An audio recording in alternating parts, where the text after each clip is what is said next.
අපි සිත පිළිබඳව තමයි කතා කරන්න තියෙන්නේ. මානස සිත හිත කේකේ කියනවානේ.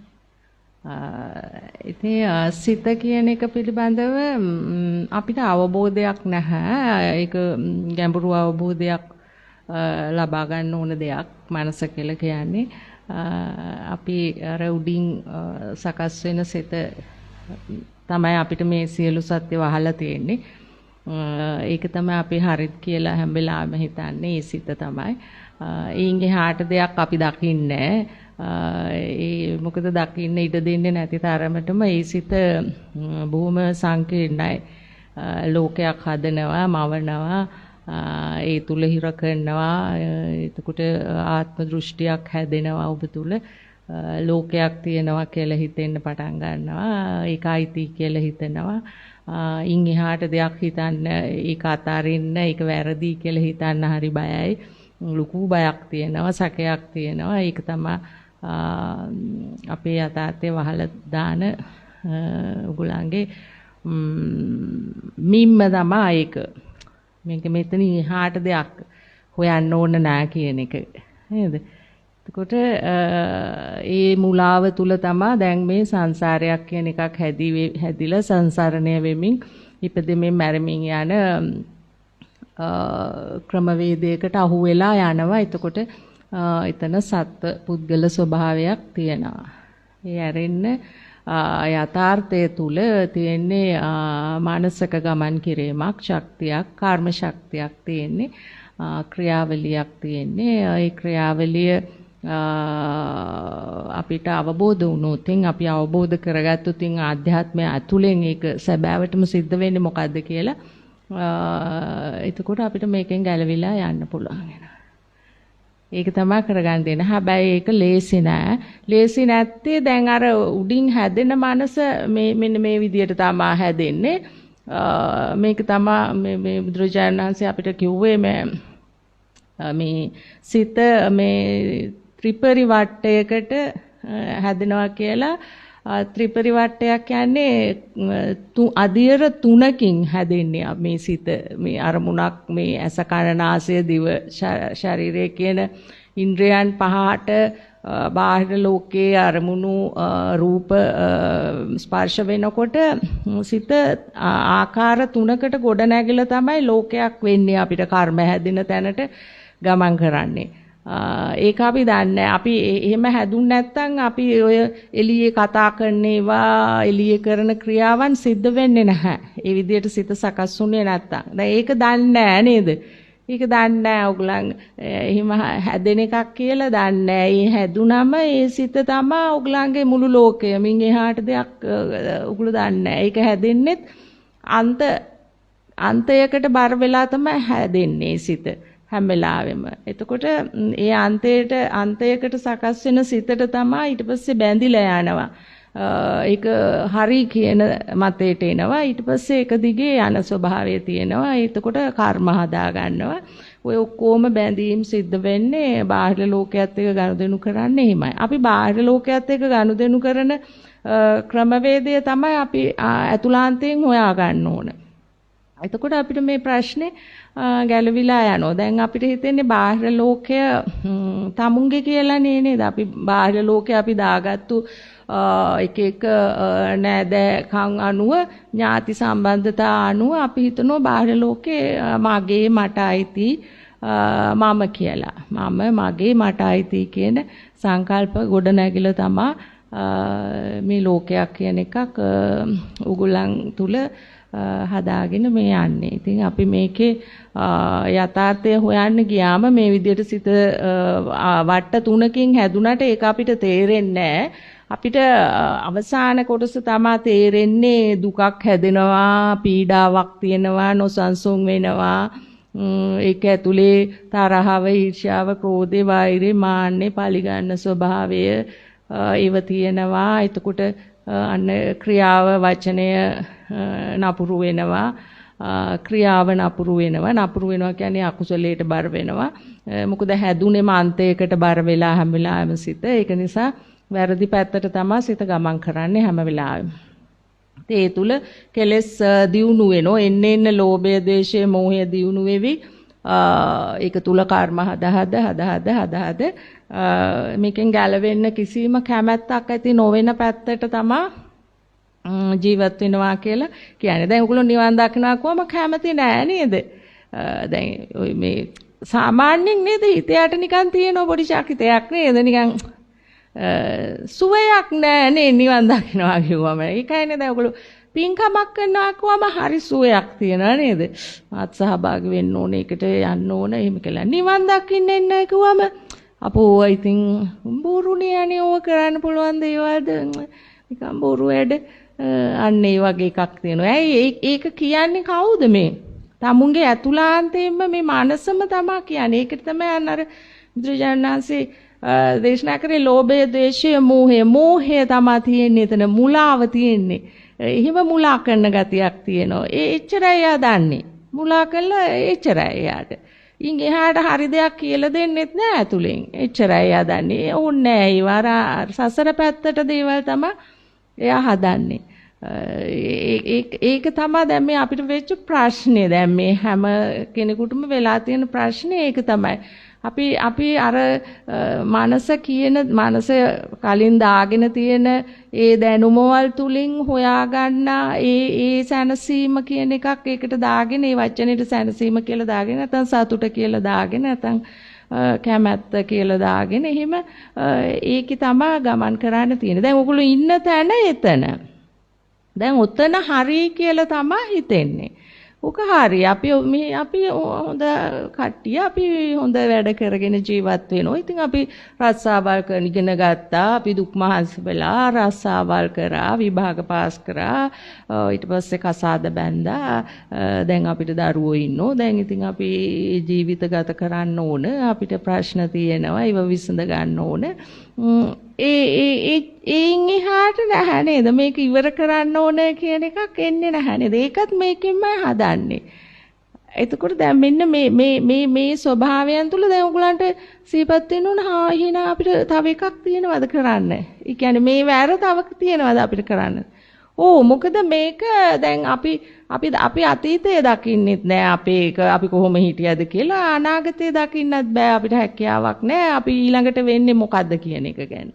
මේ ඉන්න චුට්ටේ එක විතරයි ඒකත් හරියට දන්නේ නැහැ. හවසට මොකද්ද වෙන්නේ කියලාවත් අපි දන්නේ නැහැ. දැන් මේ මොහොතේ ඊළඟ 12 වෙනකොට මොකද්ද වෙන්නේ කියලාවත් දන්නේ නැහැ. එහෙම උහි ඉන්නවා. ඉතින් ඉන්නවා අර අහස් මාලිගා හදා ඉන්නෝ. හැබැයි මේ ඊළඟ මොහොතේ වෙන දේ දන්නේ නැති වුණාට අවුරුදු ගානකට එහාට ප්ලෑන් හදනවා නේ. එහෙම ඉන්නවා. ඒව තමයි ජීවිතය කියලා කියන්නේ අපි. දැන් මේවා වැරදි කියනවත් නෙමෙයි, හරි කියනවත් නෙමෙයි. ඔය දෙකෙන් අයින් වුණාම, ඔය වැරදි හරි කියන දෙකෙන් අයින් වුණාම මොකද ඉතුරු වෙන්නේ අපිට කියන තැනට තමයි අපි යන්න ඕන. එතකොට ඒතෙන්ට යන්න නම් අන්න අර සකස් වෙන සිතෙන් අපි අයින් වෙන්න ඕන. සකස් වෙන සිතට නොබැදී ඉන්න ඕන. සකස් වෙන සිතෙන් අයින් වුණාම එතන මොකද පවතින ස්වභාවය කියලා තේරුම් යන්න ඕන අපිට. ඒකට තමයි අන්න එතනින් තමයි පටන් ගන්න අපි අපේ යථාර්ථය හොයන්න. එතකොට ඒක හොයාගත යුතුමයි අපි. මොකද නැත්තම් අපිට මේ ගැළවීමක් නැහැ. මේ සංසාරය ගැන අපි හිතුවතින් පවුල ගැන නෙමෙයි සංසාරය ගැන හිතුවතින් අම්මෝ මේක ඉපදුනා දැන් මැරුණා ඊගාවට තව තැනක ඊගාවට තව තැනක. ඒතකොට මේ තිරිසන් ලෝකේ කියන්නේ ඕකට තමයි අපි යන්න ඉන්නේ. ඔතනත් එහෙමයි අපිට. ඔකටත් යන්න වෙනවා අපිට. එතකොට අපි එක ඒ වාහනම විනාශ වෙන හැටි අරව වෙනෝ මේව වෙනෝ කියලා. එතකොට ඒවත් අපිට අයිති දේවල්. ඒවටත් අපිට මුණ දෙන්න වෙන. ඒ පැත්ත හිතන්න නැහැ නේද? අල්ලපු ගෙදර මේ මැරුණත් හිතන්නේ යා මැරුණා පව්. ඒ තමන් මැරෙනවා කියලා මතක් වෙනවද? නැහැ. ඒ කියන්නේ එච්චරට මේක මේ කුටුම්බයක් පුංචි තැනක අපිව හිර කරලා තියෙන්නේ. අපිට එහාට යන්න ඉඩ දෙන්න මේ මනස. ඒක කඩාගෙන ගිහිල්ලා අපිට යථාර්ථය හොයාගෙන යන්න ඉඩ දෙන්නේ නැති ස්වභාවයක් තියෙනවා. එහෙම යන්න ඕන කමකුත් නැහැ. ඉඩ දෙන්නේ නැති එකටත් වඩා එහෙම යන්න ඕන කමක් නැති ස්වභාවයක් තියෙනවා. ඒක දැන් දැනගන්න එපා, තේරුම් ගන්න එපා. ඉස්සෙල්ලා තමුන්ට අවබෝධ වෙන්න එපා. ඇයි අපි මේ හැදෙන සිතෙන් අයින් වෙලා ඊගාවට මොකද්ද තියෙන්නේ කියලා හොයන්නේ කියලා. අන්නේ හොයන්නේ අපි අන්න ඒක හොයන්න ඕන අපිට අන්න අපේ යථාර්ථය හොයාගන්න. අපේ යථාර්ථය හොයාගත්තොත් අපිට තේරෙනවා ඔගොල්ලෝ හිතපු නැති දෙයක් තමයි යථාර්ථය තුල තියෙන්නේ. ඔගොල්ලෝ හිතන දැන් සිතට තමයි දැන් මේ හිතා බැඳි යන්නේ අපි නේද? හිතෙනවා ඒක දිගේ යනවා ඒක හරි කියලා. හිතෙන එක තුල ජීවත් වෙන එක නෙවෙන්නේ. එතකොට අපි දැන් ওই දෙක ඕකෙන් අයින් ඕක හැදෙන්නේ මාන්ත දෙකකට කියවනේ. එතකොට ඒකත් ඔයගලන්ට තේරෙන්න ඕන. ආන්ත දෙකකට දෙකේ ඒ කියන්නේ ආන්ත දෙකෙන් එකකට තමයි හැදෙන්නේ. කො හරි කියන අන්තේ නැත්නම් වැරදි කියන අන්තේ. නැත්නම් කැමැති නැත්නම් අකමැති ස්වභාවය. මනාප ස්වභාවය නැත්නම් අමනාප විශ්වාස අවිශ්වාස ඒ විදිහට ඒ අරමුණත් එක්ක සිත ගොඩ නැගී යන ආකාරය. එතකොට සිහි නෑ අර ඒක සකස් වීමක් විදිහට දකින්න සිහි නෑ දන්නෙත් නෑ එහෙම අවබෝධිකුත් නෑ අපිට ඒ සිත දකින්න ඕනේ. ඒක නිවැරදිම එක නෙමෙයි එතන. ඒක නිවැරදි කියලා හිතන එක. එතන තියෙන්නේ. නිවැරදි කියලා අපි හිතනවා ඒක. එච්චරයි ඒකේ තියෙන්නේ. ඒ හැබැයි ඒක එච්චර නෑ. ඒක දිගේ තමයි අපි ලෝක හදන්නේ ලෝකමවන්නේ. ඒවයි තමයි ඔයගොල්ලෝ ජීවත් වෙන්නේ ඔය හිතන්නේ. හැබැයි මේකෙදි දැන් හිතන්න එපා. දැන් බැංකුවේ වැඩ කරන එක්කෙනාට බැංකුවේ මේ මෑනියෝ කියන්නේ මේ හිතන එක තමයි මේක වැරදි මේක අතාරින්න ඕනේ කියලා බැංකුවේ වැඩ ටික කරන්න නැතුව අරින්න එපා නේද? ඒ සම්මුති ලෝකේ අපි මේ දේවල් කරන්න ඕන. හැබැයි එතන අපි ඒක දිගේ අපි ඒක නුවණින් විමස බල ගියොත් ඉතින් ඕක තමයි ලෝකේ තියෙන ස්වභාවය. හැබැයි ඉතින් ඒක හරිත් නෑ වැරදිත් නෑ. ඉතින් ඕක තමයි. හැබැයි අපි ඒකේ ඉන්නේ අර හරි වැරදි කියන මේ අන්ත දෙකෙන් තමයි අපි මේ දේවල් කරගෙන යන්නේ හැබැයි. හැමතැනම එහෙමයි. හැබැයි ඒව වෙනස් වෙනවා. වෙනස් වෙනකොට ඊට පස්සේ වෙනස් වෙන එක හරි කියනවා. වෙනස් වෙන එක වැරදි කියනවා. නේද? දැන් ඕනම තැනක එහෙමයි නේද? ලෙඩකට දෙන බෙහෙත් උනත් කාලයක් ගියාම දැන් මේක නෙමෙයි වෙන බෙහෙතක් තියෙන්නේ. ඉස්සර කිව්වේ ඕක තමයි හරි ඕක අරන් යන්න කියලා. දැන් කියනවා ඕක නෙමෙයි ඔය වෙනුවට මෙන්න මේක තියෙනවා. දැන් ඒක අරන් යන්න. ඒතකොට දැන් ඉස්සෙල් එක නෙමෙයි දැන් හරි කියන්නේ වෙන එකකට නේද? නේද? එතකොට අන්න අර හරි වැරදි කියන එක තුල ඒකේ තියෙන විශේෂ ලක්ෂණයක් තමයි වෙනස් වෙනවා ඒක. ඒ දැන් අපි ඔයගොල්ලන් ඔය ඉන්න ලෝකේ ඔයගොල්ලෝ හරි වැරදි කියලා අල්ලන් ඉන්න හැම මානසික ලෝකයක්ම වෙනස් වෙනවා ඒව නේද? නිට්ටය නෑ. ඒවා අනිත්‍යයි. වෙනස් වෙවි යන දේවල් ඒවා තුල තියෙන්නේ. ඒ වගේම ඒවා හරි පීඩාකාරී නේද? ඒවා තුල හැම වෙලාවෙම නොසන්සුන් බිය සැකසෝකේ තියෙනවා වැඩේ කරත් නේද? ඔයගොල්ලන්ට දැන් ජොබ් එක කරත් හරියට කෙරුණක් දන්නේ නිින්ද යන්නේ නැහැ ආවට පස්සේ අයියෝ අරක එතන හරියට කෙරුණක් දන්නේ නැහැ අරක දැම්මත් දන්නේ අයියෝ මට අරක අමතක වුණානේ නේද? නිදහසක් නැහැ ඔතන. එතකොට ඕක තමයි ඉතින් හැබැයි ජීවත් වෙනවා කියලා කියන්නේ. ඕකේ තමයි යන්න වෙන්නේ හැම වෙලාවෙම පීඩාකාරී. ඒකයි බුදුහාමුදුරු කිව්වේ අර අනිත්‍ය දුක්ඛ අර අනාත්ම ස්වභාවයක් එතන හැම වෙලාවෙම ඒක පීඩාකාරී. එතන මේ සකස් වෙන සිතේ ස්වභාවය තමයි ඒක. ඒක තුල කිසි කෙනෙකුට මේ ස්ථිරසාර වූ අනන්‍යතාවයක් ගොඩනගා ගන්න බෑ එතන. හැම වෙලාවෙම වෙනස් වෙවි යන ස්වභාවයක් තියෙන්නේ එතන. ඉතින් දැන් මේ ලෝකේ වෙනස් වෙන්නේ නැහැ කියලා කියන්න පුළුවන් එකම දෙයක් හරි තියෙද ඔයාලට? තියෙද? විවාහය වෙනස් වෙන්නේ නැද්ද? වෙනස් වෙනවා. එතකොට රස්සාව වෙනස් වෙන්නේ නැද්ද? වෙනස් වෙනවා. ජීවිතේ මොනවද වෙනස් වෙන්නේ? ඉන්න තැන වෙනස් වෙන්නේ නැද්ද? ඒත් වෙනස් වෙන්න පුළුවන්. රූපේ වෙනස් වෙන්නේ නැද්ද? ඒත් වෙනස් වෙනවා. හිත වෙනස් වෙන්නේ නැද්ද? අම්මෝ වේගෙන් වෙනස් වෙනවා. කිසි දෙයක් එක තැන නතර වෙලා නෑ ස්ථිරව බලන. ස්ථිරව කියලා අපිට කියන්න පුළුවන් කිසි දෙයක් එක තැන නතර වෙච්ච දෙයක් නෑ. හැමදේම වෙනස් වෙවි යනවා. හැබැයි අපි මේ වෙනස් වෙන ඒවා හරි කියලා හෝ වැරදි කියලා හෝ ඒවා එල්ලි යනවා. ඒක තමයි ජීවත් වෙනවා කියලා කියන්නේ. ඉතින් දැන් ඒක තමයි අපි දැන් මේ ගැටේ ලියා ගන්න එපා නේද? මේකයි අපි ඉන්නේ කියලා. නේද? අන්න ඒක ලියා ගන්න තමයි මේ බුදුහාමුදුරුවෝ කිව්වේ අපිට ඒ සකස් වෙන සිතට අයිතිවාසිකම් නොකිය ඒක තුලේ අන්තවාදී නොවි යනකොට අන්න අර තමුන්ට අර සිත සංසුන් වෙන ස්වභාවය තුල නොසලෙන ස්වභාවය තුල අර හරි වැරදි කියාගෙන ඒකේ දිගේ යන ස්වභාවය දුකේ ඉන්නේ ස්වභාවය චංචල වෙවි ඉන්න ස්වභාවය ටික අඩු වෙලා ගිහිල්ලා අර සිත සංසුන් වෙන ස්වභාවයට ඇවිල්ලා යථාර්ථය තේරුම් යන්න පටන් ගන්නවා. ඒකට තමයි මේ බුදුහාමුදුරුවෝ මේ මනස උඩුගම් බලා යන්න ඕනේ කිව්වේ නේද? අර දැන් යන ස්වභාවය නෙමෙයි ඒ යන ස්වභාවය අතහැරලා දාන්න කිව්වා. එතකොට ඒ යන ස්වභාවය අතහැරියාම පවතින ස්වභාවය තුල තමයි යථාර්ථය දකින්න පුළුවන් වෙන්නේ. දැන් ඕගලන්ට යථාර්ථය කියලා මම කිව්වත් දෙයක් ඒක අන්ත දෙකෙන් හොයන්නේ නේද? හරිද වැරදිද? ඒක හරිද? එහෙම කිව්වම එහෙම ඉතින් පුළුවන්ද? අන්න එහෙම එනවා නේද? බෑනේ එහෙම කරන්න. මේ ඇතුළෙම කතන්දරේ. අර ඇතුළෙන්ම තමයි අර හරි එකක් ගන්න ඕන අපි උඩට. හැබැයි අර ඇතුළෙන් එන හරි එක උඩට එන්න දෙන්නේ නැහැ. මෙයා ඒක වහනවා. මෙයා ඒක පෙන්වන්නේ නිකන් ආගන්තුකෙන් අපි හරි දී ගන්න යනවා වගේ. යථාර්ථය එළියෙන් අරගන්න යනවා වගේ. මම උගලන්ට යථාර්ථය කියලා දෙයක් දෙන්න හදනවා වගේ. නැහැ. මම යථාර්ථය කියලා දෙයක් ඔයාලට දෙන්න හදනෝ නෙමෙයි. බුදුහාමුදුරුවෝ යථාර්ථය කියලා දෙයක් අපිට එළියෙන් අරගෙන දැම්මේ නැහැ. බුදුහාමුදුරුවන්ගේ අදහසක් අපිට දාන්න නෙමෙයි මේ උත්සාහ කරේ. අපේ යථාර්ථය අපිටම හොයාගන්න. එතකොට අපේ යථාර්ථය වහලා තියෙන්නේ අපේ මනස. හොයාගන්න අපි උඩට ගන්නත් ඕන අපේම මනසේ තියෙන මේ විශේෂ හැකියාව. යථාර්ථය දකින්න හැකියාව. එතකොට දැන් අන්න එහෙම කතන්දරයක් තියෙන්නේ. හරිද? එතකොට නිවන කියන එක අතිශයින්ම තමන් සතු දෙයක්. මේ තමුන්ගේ වටිනා ඒ හැකියාව තමයි මේ උඩට ගන්න හදන්නේ. හරියට ලෝකේ දකින්න පුළුවන් හැකියාව තමයි මේ හදාගන්න හැටි කියලා දුන්නේ බුදුහාම. අද ලෝකේ ඔක්කොම අවුල් වෙලා තියෙන්නේ යථාර්ථය නෙමෙයි අපි දකින්නේ මේ මෙයා පෙන්නන දේ. හරි වැරදි කියන අන්ත දෙකෙන් දකින්න ලෝකේ තමයි හැම වෙලාවෙම ඕගොල්ලෝ පරිහරණය කරන්නේ. ඉතින් ඒකේ තුල තියෙන ලොකුම දේ තමයි නොසන්සුන්, චාංචලයි, ආවේගශීලී, මුරණ්ඩුයි. ඇයි අර යථාර්ථය තේරෙන්නේ නැහනේ? යථාර්ථය දකින්න හැකියාව නැහනේ. එතකොට ඒක නිසා තමයි ලෝකේ අවුල් කියලා කියන්නේ හැම වෙලාවෙම. ලෝකේ අවුල්. ලෝකේ එකම තලයකට ගේන්න බෑ.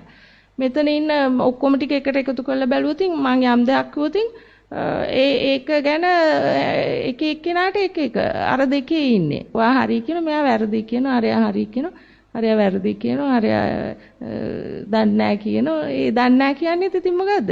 ඒකත් ඒ මානසිකව හදන එකක්. ඉතින් දන්නේ නැහැ කියන්නේ ඉතින් පිළිගන්නේ නැහැ කියන එකනේ. එතකොටත් ඉතින් ඒක වැරදි කියන එක නේද? ඒ අන්න එහෙම නේද? එහෙමයි නේද? ලෝකේ හදන්න බෑකුව ඉතින් ඕගොල්ලෝ ඒක පිළිගන්නවද නැද්ද? පිළිගන්නවද නැද්ද? හරිද වැරදිද? ලෝකේ හදන්න බෑ කියලා මම කියනවා. ඔයගොල්ලෝ ඔයා මොකද කියන්නේ ගැන? හරිද වැරදිද ඒක? ලෝකේ හදන්න බෑ. පුළුවන් නම් හදලා පෙන්නන්න මට කියලා මං කියනවා. හරිද වැරදිද? දන්නේ අන්න හරි. හදන්න පුළුවන්. ඔය හදන්න පුළුවන්.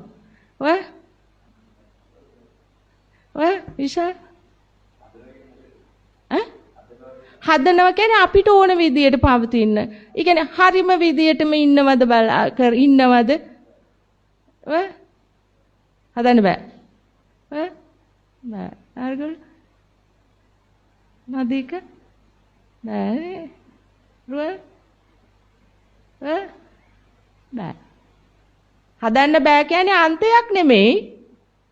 දැන් හදන්න පුළුවන් කියන අන්තේ ඉඳගෙනනේ ඔයගොල්ලෝ පුළුවන් කියන්නේ. අපි බෑ කියන්නේ හදන්න බෑ කියන අන්තේ ඉඳන් නෙමෙයි. එහෙනම් අපිට යථාර්ථය තේරෙනකොට තේරෙනවා මේ එක එක සත්‍යෝ එක එක විදියට ඇවිල්ලා ඉන්න එකක් මේක ලෝකය කියන්නේ. ඉතින් මේකේ මේ සිත සකස් වෙන්නේ එයාගේ දැනුමට අනුවයි ඒ මනසවල් වල. ඒ නිසා එකම තැනකට ගේන්න බෑ. ඒ අපි අවබෝධයෙන් කියන්නේ. අන්තෙන් නෙමෙයි. ඔයා කිව්වේ පොටස් ගාලා අන්තෙන්. ඔයාට ඔයාගේ දරුවා හදන්න පුළුවන්ද ඔයාට ඕන විදියට? ඉනවා පුළුවන් කිව්වේ මොකද්ද හදන්න?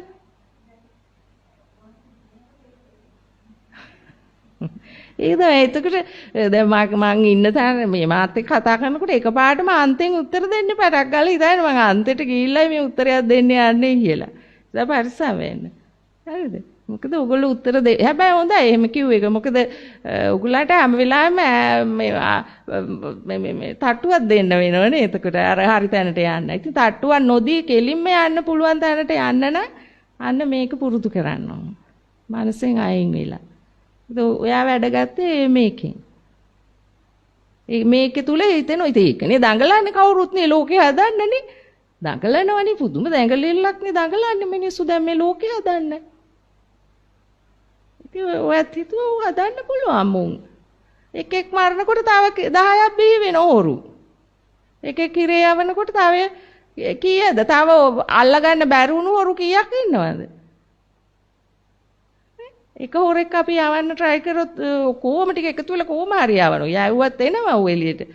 මේ එතකොට එළියේ ඉන්න හොරු අපි හිතන්නේ නැති හොරු සමහර විට තමුණුත් හොරෙක් වෙලා ඇති. හරියට බැලුවොත්. හැබැයි ඒක පේනවද? පේන්නේ මොකද හැම වෙලාවෙම? පේන්නේ මොනවද අපිට? හදන්න පුළුවන් කියලා හැම වෙලාවෙම පේන්නේ තමුන්ගේ හිතද අනුන්ගේ හිතද? එතන වැරදිනේ. අනුන්ගේ හිත හදන්න පුළුවන් කියන මුලාවක් තියෙනවා අපිට. අනුන් හොඳට හදන්න පුළුවන් කියලා මුලාවක් තියෙනවා අපිට. හදන්න බෑ. තමන්ගේ හිත හැබැයි පුළුවන්ද බැරිද? පුළුවන්. තමුන්ගේ හිත වැරදි කියලා තේරුම් ගියොත් තමයි ඒකත් කරන්න පුළුවන් වෙන්නේ. තමුන් හරි කියන තැන ඉඳන්නේ දැන් මේ එළිය හදන්න යන්නනේ. එතනම මුලාවක් නේද? එතනම වැරදි නේද? ඒ නිසා නේද අවුල් ඔක්කොම. නේ? එහෙනම් මෙන්න මේ ගැඹුරු දර්ශනීය බුදුහාමුදුරු දුන්න දර්ශනය අපි ඒ තුල මේ මනස මෙහෙවුවනම් අපි ඒක නිවැරදි කරගත්තා නම් අපිට පීඩාවක් නැහැ. අපි හොරු කියලා කවුරුවත් නෝට් කර මෙහෙම බෙදන්නේ නැහැ. හොඳ අය කියලා බෙදන්නෙත් නැහැ, නරක අය කියලා බෙදන්නෙත් නැහැ. ඒකෙන් තමන්ට මොකද්ද තියෙන වාසිය? තමන්ට මොකද්ද වාසිය?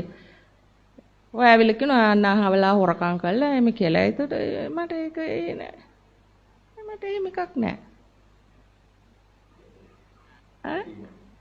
තමුන්ට නොසන්සුන් නේද? තමුන්ට හරි නෑනේ. දැන් මේ ලෝකෙ සිද්ධ වෙන දේවල් අපි අන්තිකට බර වෙලා හිතාන ගත්තොත් අපි සංසුන්ද නොසන්සුන්ද?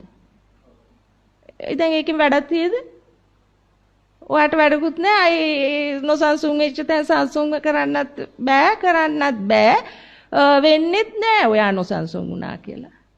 ඔයා බෑන්න කියලා ලෝකෙ හොඳ වෙනවද? නෑ. මෙන්න මේක තමයි අපිට නොතේරෙන තැන.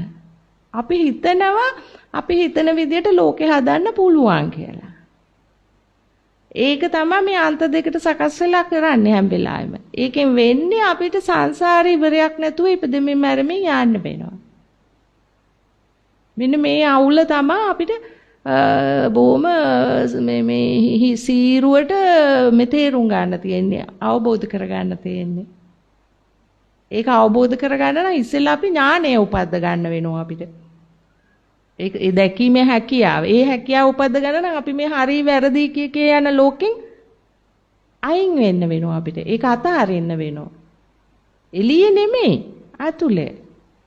ඇතුලේ යන්නේ හරි වැරදි කියන අන්ත දෙකෙන් අයින් වෙන්න ඕන අපි. ඒකට සිත සකස් වෙන්නේ මේ අන්තයකට බරපයි. ඒකට ඕගලන්ට ටක් ගාලා ඕගලන්ට මේක අල්ල ගන්න පුළුවන්. හැබැයි ඒ නිවන් මාර්ගේ යන්නත් ඥානය අවශ්‍යයි. මොකද ඒක දකින්නත් එපායි. ඒක තේරුම් යන්නත් එපායනේ. තේරුම් ගන්න නැතුව යන්න බෑනේ මේකේ. ඒ තේරුම් අරගෙන ගියොත් තමයි අන්න අර යථාර්ථය සියලු ස්වභාවයන්ගේ යථාර්ථය නිවෙසනසිල්ල සැනසීමෙන් නිවිලා දකින්න පුළුවන් වෙන්නේ. එතකොට අපිට ලෝකය ගිනි ගන්න නැහැ. ලෝකේ ක්‍රියාවලියක් යනවා. ඒක මේ ස්වභාවය යනවා. මම මේ ස්වභාවය අතහැරියා. හැබැයි ලෝකේ මේ ස්වභාවය යනවා තාම.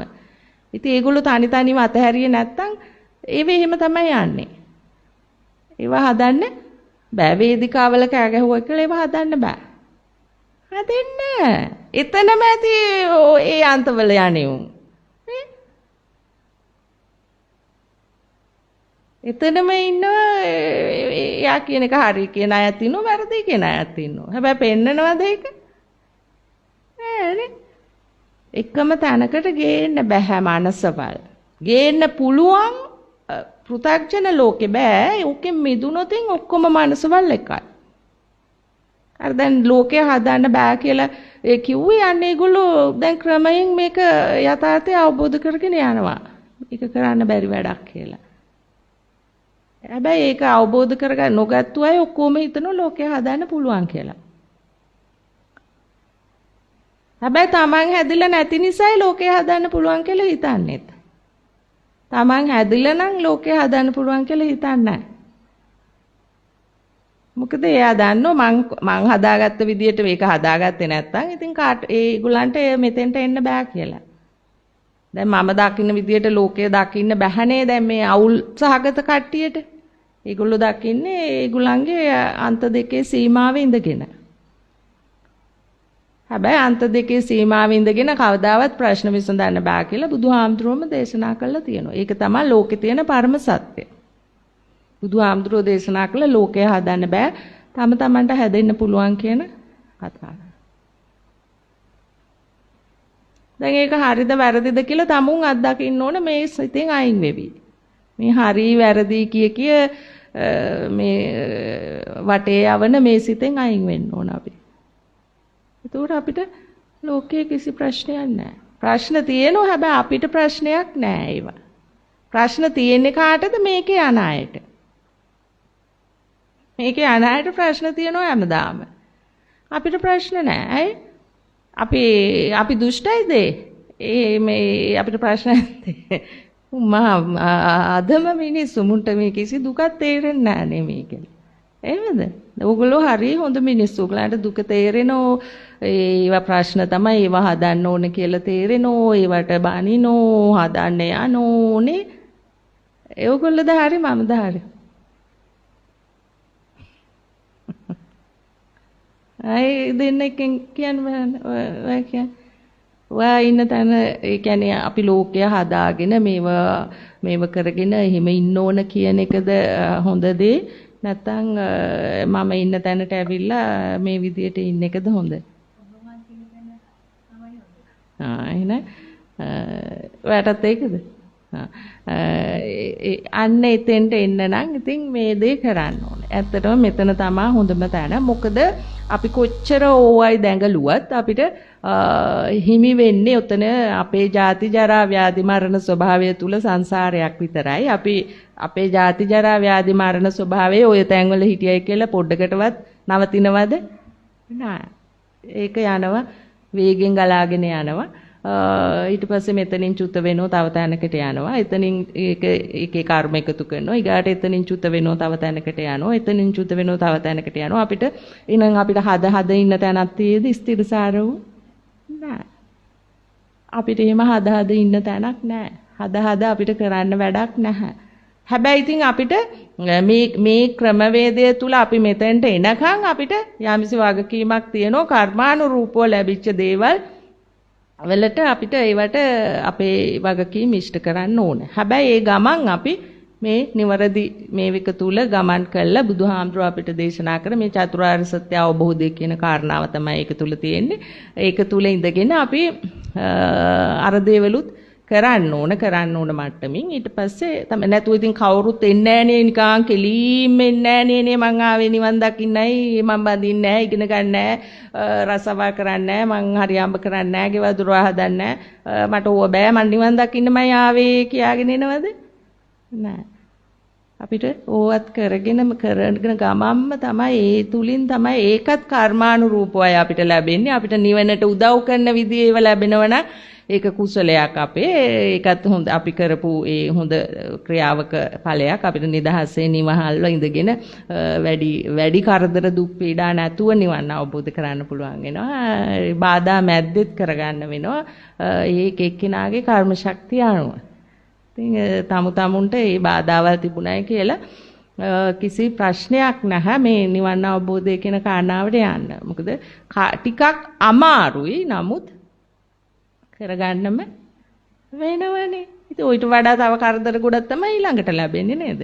කවදාවත් නිදහසේ ඉන්න පුළුවන් ඒව නැහැ. දැන් මෙතන කොයි තරම් දුක් මහන්සි වෙලා ගෙවල් දොරවල් හදාගෙන හිටියත් යන්න වෙනවද නැද්ද? ඉතින් එහෙමයි කියලා දැන් පාරට වෙලා ඉන්න ඕනේ නැහැ ඔන්න ගෙවල් දොරවල් හදන්න යන්න වෙනවනේ අනේ ඉතින් මේව දාලා උන් ඔය වැඩක් නැහැ උන් ඔය ගහක් යටට වෙලා ඉන්න ඔය ඉන්න චුට්ටක එහෙම ඉන්න පුළුවන්ද? අරව හදන්නත් වෙනවා. ඉතින් ඒවා හැදෙන්නේ කර්මානුරූපව. දීපු හැටියට ඒව තමයි ඒවත් ලැබෙන්නේ. මේක මහාර කතන්දරයක් හරිද? ඉතින් මේකේ කොහෙන්වත් ගැලවෙන්න බෑ අපිට. මේ බුදුහාමුදුරුවෝ කිව්ව මේ ක්‍රමවේදය තුලින් නැවත උපදින එකයි අපිට නවත්තන්න පුළුවන්. මේකේ තියෙන ඒවා දැන් ඔක්කොම වෙනෝ.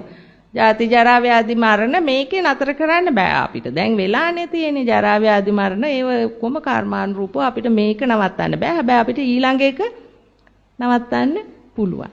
ඒක නවත්තන ක්‍රමවේදය තමයි බුදුහාමුදුරුවෝ අපිට කියලා දුන්නේ. ඉතින් මේක හරි පැහැදිලි නේද? මේක උගලෝ පොඩක් නුවණින් විමසලා බලන්න මේ බුදුහාමුදුරුවෝ යන සිස්ටම් එක අපිට පෙන්නලා දුන්නා.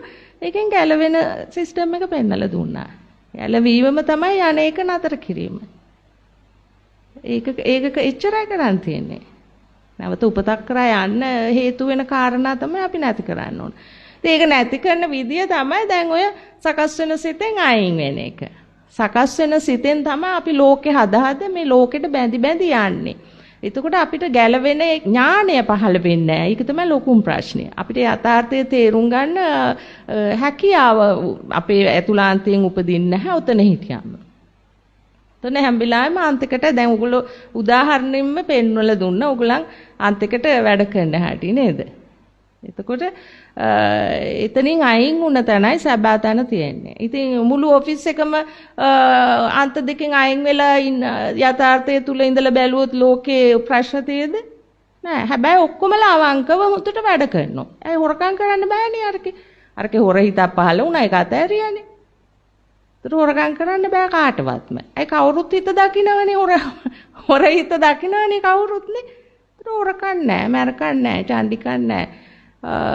තා මොනවද? වංචනික වැඩ කරන්න බෑයි දැක්ක හිත. ඒතකොට උඩ ඉඳලා පල්ලෙහාටත් බෑ, පල්ලෙහා ඉඳලා උඩට බෑ. හැබැයි එහෙම වෙයිද?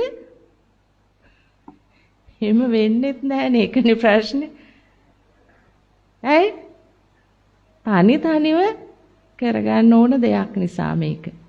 ඉතින් එහෙනම් තම තමන්ගේ පිරිසුදුකමයි සුද්ධවන්තකමයි මේකෙන් ඇති කරගන්න ඕන. අපිට අනිත් එක්කෙනාගේ සුද්ධවන්තකම කරන්න බෑ. එහෙනම් තනිවෙන් තමයි ගැලවිලා යන්න වෙන්නේ. දරුවොත් අරගෙන දෙමව්පියොත් අරගෙන හතර වාරෙකම අරන් යන්න බෑ. අර හතර වාරෙකම නිවන් දකින්නවා කියනෝනේ නේද? එක්කෙනෙක් නිවන් දැක්කොත් නෙවෙයි නේද? මහාන කරොත් නේ. මහාන වුණොත් නේ. තේරුණා. ඔව්. හතර මොකද්ද හතර වාරෙකි? හතර වාරෙකි මොකද්ද?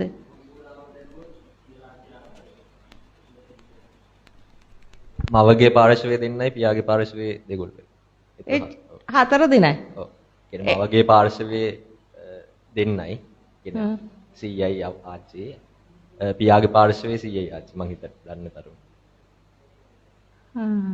එතකොට තමන්ගේ අම්මා තාත්තා උන් දෙන්නවත් නිවන් දක්කන්න බැරිද අර උසිවුරු දැම්මට? නෑ ඉතින් අම්මයි තාත්තා නෑ හතර වර්ගනේ දැන් නිවන් දකින්නවා කියන්නේ.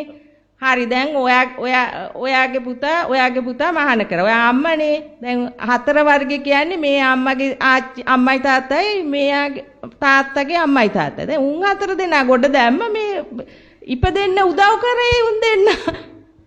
උන් දෙන්න කොට දාන්න නැද්ද? උන් දෙන්න තියවුවත් කොට ගිහිල්ලා නැහැ. ඉතින් කොහොමෙන් කොට දාන්නේ? අර හතර වාරිනේ. ඒක 14 වර්ගේ. ඒ මොන අසාධාරණ හතර වර්ගයත් හතර වර්ගෙම කොට කිව්වේ නම් ආච්චිලා සීයලා අම්මයි තාත්තා බේරලා ඒක තමයි මාන කරන්නේ කැබෑ නැතුව. ඒ ආච්චිලා සීලටනේ ප්‍රශ්නේනේ මට ඕනේ නැනේ නිවන් දකින්නනේ. ඒකටද ඔය මහාන කරන්නේ? කවුරු කියපු කෙප්පයක්ද මන් දන්නේ. ඒකටද මහාන කරන්නේ කට්ටිය? ඒකටද? මොන බවුරුද අනේ පුතේ උඹවත් ගිහලා ඔන්න ටිකක් ඔය කාලා බීලා ඉන්න පුළුවන් නේ තුන් වේලම බා. මේ ගෙදර හිටියා උඹත් දුක් විඳින්න ඕනේ අපිත් දුක් විඳින්න ඕනේ. ඉතින් ඔක්කොම එකතු වෙලා දුක් විඳින්න ඕනේ නැහැ. ඔන්න උඹ ගිහි පන්සලට ඵලයන් පුතේ. කිලෝ යමක් කමක් ඉගෙනගෙන විශ්වවිද්‍යාලෙට ගිහිල්ලා ඉගෙන කියාගෙන රසාවක් කළා. ඉතින් උඹට ඕන නම් සිවුර අරපන්. ඉතින් අනාගතේ. ඒව නෙමෙයිද උපදෙස් දෙන්නේ? ඒවද නේද? හතර වර්ගයේ උඩට දැමිලා කෝක වෙතත් හතර වර්ගෙම වනලා දානෝ ගිහිල්ලා නේ. එහෙනම් ඒව ටෝම් පස්සනේ. ඒ වුණාට ඔයගොල්ලෝ පිළිගන්නේ කොහොමද? ඒව නේද? සාසනයකට පූජා කරන එක කොයි තරම් වටිනවද? නේ? දැන් තේරෙනවද වටිනාකම? ඇත්තටම තියනවද කියලා? ඌ නිවන් දැකලා නැත්තම් මොකද වටිනාකම? කෙලස් ප්‍රහාණය කරගෙන නැත්තම් මොකද්ද තියෙන වටිනාකම එයාගේ? මොකද්ද වටින්නේ එයාගේ? ඔයාට වඩා එයාගේ වටින්නේ මොකද්ද? ඔයාට වඩා උසස් ගුණයක් තියෙන්න එපා එයාටනේ. තියෙනවද? ඈ? සමහරවිට මේ ඇඳුමට වඩා අර ඇඳුමෙන් ඉඳගෙන ජඩ වැඩ කරනවද නැද්ද? එහෙනම් සිය උපද්ද ගන්න ඕනේ නේද? අසියෙන්නේ ඉතින් ඔයගොල්ලෝ ලෝකයේ දිහා බලන්නෙම මේකෙන්. මේකෙන් බලනකොට ඔයගලන්ට අරව හරිද වැරදිද? මේකෙන් බලනකොට හරි. මේකෙන් බලනකොට ඇයි මේකෙන් බලන්නේ යථාර්ථය? මේකෙන් බලන්නේ දැනුම. දැනුම කියන්නේ මොකද්ද? මේවා මේ දාගෙන තියෙන ඕනේ ඒවා නේ. ඔව්. මේ ආර්ය මහා සංඝරත්නය. මේ මොකුද? මේ ආර්ය මහා සංඝරත්නය. වැඳුම් පිඳුම් කළ යුතුයි.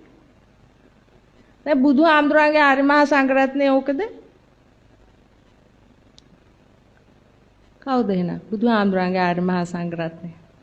ආර්ය කියන්නේ චතුරාර්ය සත්‍ය. චතුරාර්ය සත්‍ය අවබෝධ කරපු අයද නැද්ද ආර්ය මහා සංඝරත්නය? චතුරාර්ය සත්‍ය අවබෝධ කරපු අයද මහා සංඝරත්නය නැති අයද? අනේ ඔච්චර හිතන්න ඕනද? ටක් ගාලා අවදි වෙන්න ඕන ප්‍රඥාව සම්මා දිට්ඨිය.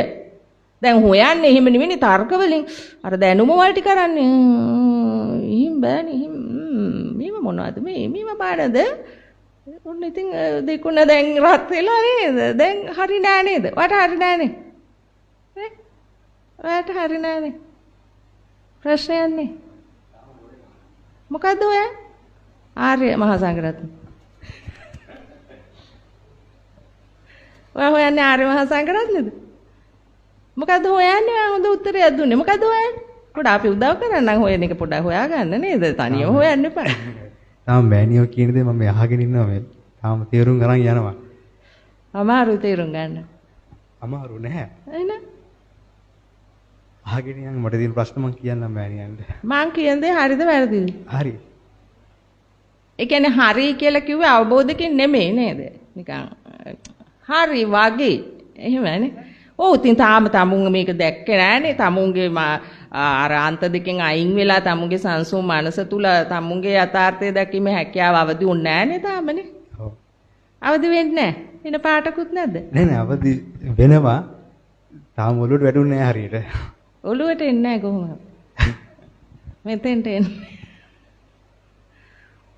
ඒක තමයි මේකේ තියෙන මේ පෘථග්ජන භාවයේ තියෙන අන්න බුදුහාමුදුරුවෝ මිත්‍යා දෘෂ්ටිකයි. සම්මාදිට්ඨියට එන්න කියලා කිව්වේ බුදුහාමුදුරුවෝ. එන්න අමාරුයිනේ. ටිකක් නේද? මම නම් ඔය වගේ මේ වගේ එකක් මට අහන්න ලැබුණා. මම එක අතින් නෙමෙයි අත් දෙක මුස්සලා එන්නේ. දැන් මං ඉතින් මේ වගේ ලස්සනට කියලා දීලත් නෙමෙයි මං ඒක අත් දෙක මුස්සලා ආවේ පැත්තට. දැන් මෙහෙම කියද්දි බොක්කටම කියද්දි තව වෙලා ගන්නවා කියන්නේ නේ? තේරෙන්නේ නැහැ කියන එක නේ. ඔව් ඒක තමයි. ඒක හරි. ඔයා හරි ඉන්න තැන. මොකද ඒ තරමට අපි දැනුමවල් දාලා අපි ඒවා පෝෂණය කරලා ඒවා ස්ථිර කරගෙන ඉන්නේ. ඒව නිත්‍ය කරගෙනද නැද්ද? නිත්‍ය කරන් ඉන්නේ නේද? ඉතින් ඒක නේද ඇත්ත කතන්දරේ. මෙයාගේ ප්‍රශ්නේ තියෙන්නේ ඔයා බය වෙන්න එපා. ආර්ය මහා සංඝරත්නය වාට විරුද්ධ වෙන්නේ නැහැ. මෙන්න මෙයා එන්නේ. මෙයා මේ දඟලන්නේ. මෙයාටයි බියසක සෝකේ තියෙන්නේ. ඔයා ඒ බාහිර ලෝකෙට නෙමෙයි. අපි කාටවත් කිව්වේ නෑනේ ඇඟිල්ල දික් කළා. මෙහෙම කිව්වේ නෑ. ඉතින් එන්න බෑනේ ඔක්කොම ටික එන්න ඕනේ එන්න නේනවන. එවෙන්න. එන්නේ කවුද? ඔබේ මෙයා එන්නේ. ඔබේ සිතයි මේ එන්නේ. වෙන කවුරුත් එන්නේ නෑ. ඉතින් උතනින් ගැලවෙන්න ඒක නම් හයියක් ඕනනේ. මොකද්ද ඒ හයිය? සම්මාදිට්ඨිය. ඒ හයියයි නැත්තේ උගලන්ට. කාට විරුද්ධ වෙන්නද? තමන්ට. ඔව්. මෙන්න මේ වැරදි සහගත ලෙස හැදෙන සිතට විරුද්ධ වෙන්න සම්මාදිට්ඨිය ඕන. විරුද්ධ වීමක් නෙමෙයි. එයාව අත්හරිලා දැම. එයා මිත්‍යා දෘෂ්ටිකයි කියන එක තේරුම් යන්න නේද? තේරුම් ගන්නයි සම්මාදිට්ඨිය අවශ්‍ය. මොකද සිත් දෙකක ප්‍රශ්නයක් තියෙන්නේ. කුසල් සිත් අකුසල් සිත්. ඒකට මිත්‍යා දෘෂ්ටිකව සකස් වෙන සිත පෘථග්ජන ස්වභාවය. ඒකෙන් අයින්ගුණ තැන තියෙන්නේ සම්මාදිට්ඨිය. එතන තියෙන්නේ නිවැරදි දක්මා නිවැරදිව දකිනවා. ලෝකය නිවැරදිව දකිනවා. දැන් දකින්නේ දෘෂ්ටිගතව. ඒකේ ඔබට ඔය දේවල් කියන්නේ ඔබේම ඇතුලෙන් ඇවිල්ලාද නැත්නම් එළියෙන් ගත්තු දේවල් තුල ඔබ හදපු ලෝකයේද? ඔබ එළියෙන් ගත්තු දැනුමවල් තුලින් ඔබ ගොඩනගාගත්තු ලෝකය නේද මේ දැන් මේ කෑ ගහන්නේ? නේ? එහෙමද නැද්ද? ඔව් එහෙමයි නේද? අපි හදාගන්නේ එහෙමයි ඉපදුන් දවස් ඉඳලාම අපි මෙහෙන්නේ ගන්නේ සංඥා නේද? ඇස හරහා කන හරහා නාසය දිව ශරීරය හරහානේ අපි ගන්නෙ දැනුමවල්. ඉගෙන ගන්නවා කියන්නේ එහෙම නෙමෙයිද? විභාග පාස් කරනවා කියන්නේ එහෙම නෙමෙයිද? තේරෙනවා? තේරුම් ගන්න උත්සාහ කරන්න. හරිද? එළියෙන් ගන්න දැනුමවල් වලින් තමයි. එළියෙන් ගත්තු පොතක පාඩම් කරලා නෙමෙයිද අසහරහා සිත ගිහිල්ලා විභාග වලට ලියන්නේ? නැත්නම් වෙන අලුතෙන් දෙයක් ලියන්න තියෙද? ඒ ටික ඇරෙන්න. ඒ පාඩම් කරගත්තු දේ ඇරෙන්න වෙන උගල මොන හරි හිතලා ලියනවද විභාගෙට? සිලබස් වල නැති ඉගෙන ගත්තේ නැති පාඩම් කරේ නැති දේවල් ලියලා එනවද ඒවා? ඒව තමයි දැනුම. අනුන්ගෙන් ගත්ත කියන්නේ ඒවා. එනවා. ඒක තමයි මේ නඩත්තු වෙවි යන්නේ. ඒක තුළ තමයි මේ උගත්කම්, විශාරදකම්, මහාචාර්යකම් ඔක්කොම තියෙන්නේ. හැබැයි ඊට වඩා ප්‍රබලයක් ඉන්නෝ Taman තුල. ඒ තමයි ප්‍රඥාව. එයා ලෝකය පිළිබඳ යථාර්ථය එයා තුලින්ම උපද්ද ගන්නවා. කවුරුවක් කිව්ව නිසා නෙමෙයි. අතුලාන්තයෙන් මෙනෝ යාට යථාර්ථය. හැබැයි මෙයා අතාරින්න ඕනේ ඒකට. මෙයා අතෑරියොත් තමයි එයා මතුවෙන්නේ. ඒකට තමයි ප්‍රඥාව කියන්නේ. ඔබේ ප්‍රඥාව මේ ඔබේ දැනුම. මෙයාට යථාර්ථය දකින්න බෑ.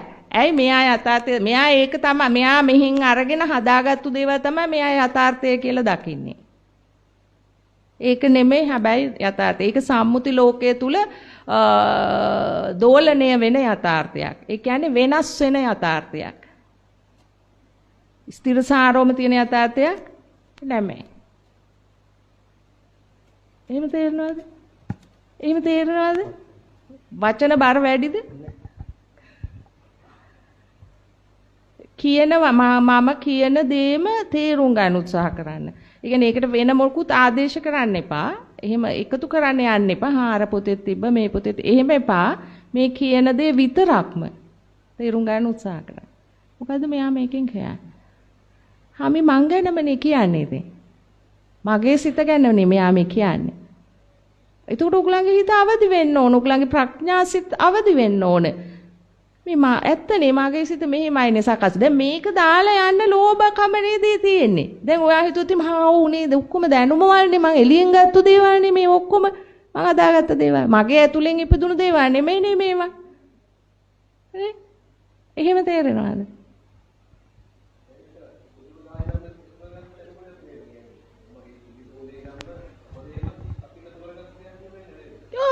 කිසි දෙයක් නෑ ඊට අමතරව. අන්න අමතරව හොයාගන්න හැටි තමයි බුදුහාමුදුරුවෝ කියලා දුන්නේ අපිට. අපි ඒ කිරිබොන දවසේ ඉඳලාම මේ ලෝකෙට එළියට ආපු වෙලා එළිය නෙමෙයි ඇතුලේ ඉඳෙද්දි පවා අපි මේ හොයාගත්තා. ඒ බුදුහාමුදුරුවෝ අපේ වයස කිව්වේ ඇතුලේ ඉන්න මාස 9ත් එක්කනේ. හරියට හරි ඒක. ඒ මාස 9 මේ සංඥා මෙයා වමාරු කරනවා. එයා තේරුම් ගන්න දේවල් තියෙනවා. එතකොට ඒව ඇරෙන්න වෙන දෙයක් නෑ උගලන්ගේ. මේ චතුරාර්ය සත්‍ය අවබෝධ කරන අතුරු ඕගලන්ගේ තියෙන ඒව විතරයි. ඒ දේවල් තමයි ඕගොල්ලෝ හරි කියන්නේ. ඒ දේවල් තුල තියෙන දේවල් මේක හරි මේක වැරදි. ඔව් හරි වැරදි දෙකම හරි කියනවා. ඒකේ. හරි කියලා දේවල් තියෙනවා නම් ඒව තමයි හරි දේවල් කියලා හරිය දාගන්නෝ. වැරදි කියලා ලෝකේ යම් සම්මුති දේවල් තියෙනවා නම් ඒවා උගුල්ලන් මේකන් හරහා මේ පහ හරහා අරගෙන ඒවා වැරදි. හැමෝම කියන්නේ මේ අහවල් උගත කියලා තියෙනවා, අහවල් පඬිවරය කියලා තියෙනවා, අහවල් පොතේ තියෙනවා, පරම්පරාවෙන්ම මේක වැරදි කියලා තියෙනවා, හොඳ නෑ කියලා තියෙනවා. එහෙම කියලා අර ඒක හරි කියලා දාගන්න. දැන් මේ කඩන්නනේ යන්නේ දැන් මේවා නේ. බලන් කඩතුරා හැර දැස්සේනේ කියන්නේ. කඩතුරාවකින් වැහිලා තියෙන්නේ මේ ඇහැ නෙමෙයි. මොන ඇහැද? ප්‍රඥා ඇස. මේක නයි. ඉතින් කොහොමත් මේක වැහුවත් එකයි ඇරියත් එකයි මේකෙන් පෙන්වන්නෙම වැරදි ඒවනේ. වැරදි ඒව නෙමෙයි. ඒකේ යථාර්ථය අපිට පෙන්වන්නේ. දැන් මට මේ ආදියා බැලුවම ගෙඩි පිටින් කෙනෙක් ඉන්නවද නැද්ද? ලස්සනයි කියනෝ. ඉතින් ඉවරයක් නෑනේ. හරි හොඳයි, ස්මාර්ට්, ගුණවන්තයි, හරිම හැදිච්ච කම තියෙනවා. දැන් ඔය හරියද මෙයා කියන්නේ?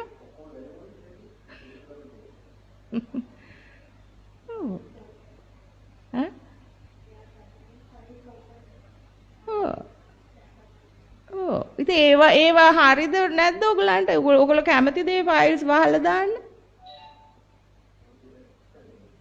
අම්මේ බලන්න ඕනේ මේගොල්ලෝ ඒව කිව්වට වෙන හැටි ඔය ෆයිල් එකක් හරි වහන්න කිව්වොත් මම වහන්න කැමති නෑ. එහෙම බෑනේ මෑනියෝ. ඉතින් මෙහෙමයිනේ. ඉතින් අපි මේ සම්මුති ලෝකෙ මෙහෙම දෙකක් තියෙනවනේ. අන්න අර පරණ තැනට වැටෙනවා. දැන් බුදුහාමුදුරුවෝ එතනින් අයින් වෙයන් කියලා. එතකොට අපි සම්මුති ලෝකෙ ඉන්න ඕනේ නැද්ද?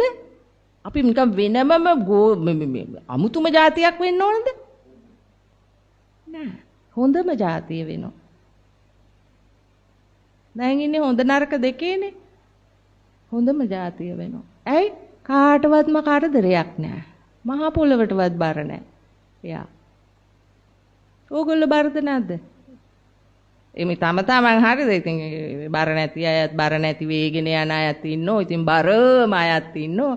ඒකේ තමුන් දැනගන්න ඕනේ. ඉතින් බරද නැද්ද? අනේ අපි නම් බරන්නේ පොළවට. මේ අපි හම්බ කරන් කාලා බිල්ලනේ නෑ. හම්බ කරන් කාලා බිලින්නේ වෙන්නේ ඊර්ෂියාව, ක්‍රෝධේ, වෛරේ, මාන්නේ, කුහකන්නේ ඒව බර.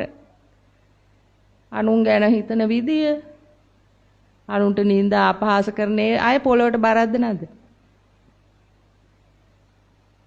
ඒගොල්ලෝ කොහොම පොළවට බරක් වෙන්නේ? මිනිස්සු හොඳ මිනිස්සුනේ. නෑ උන් පොළවට බරක්. ඇයි? උන්ටත් බරක් අනිත් සමාජයටත් බරක්.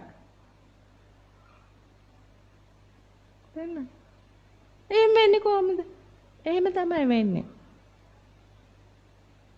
අනුන්ට නිନ୍ଦා අපහාස කරන එක සමාජයට කරදරයක්ද නැද්ද?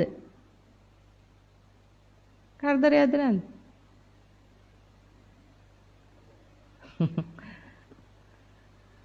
ඕනේ.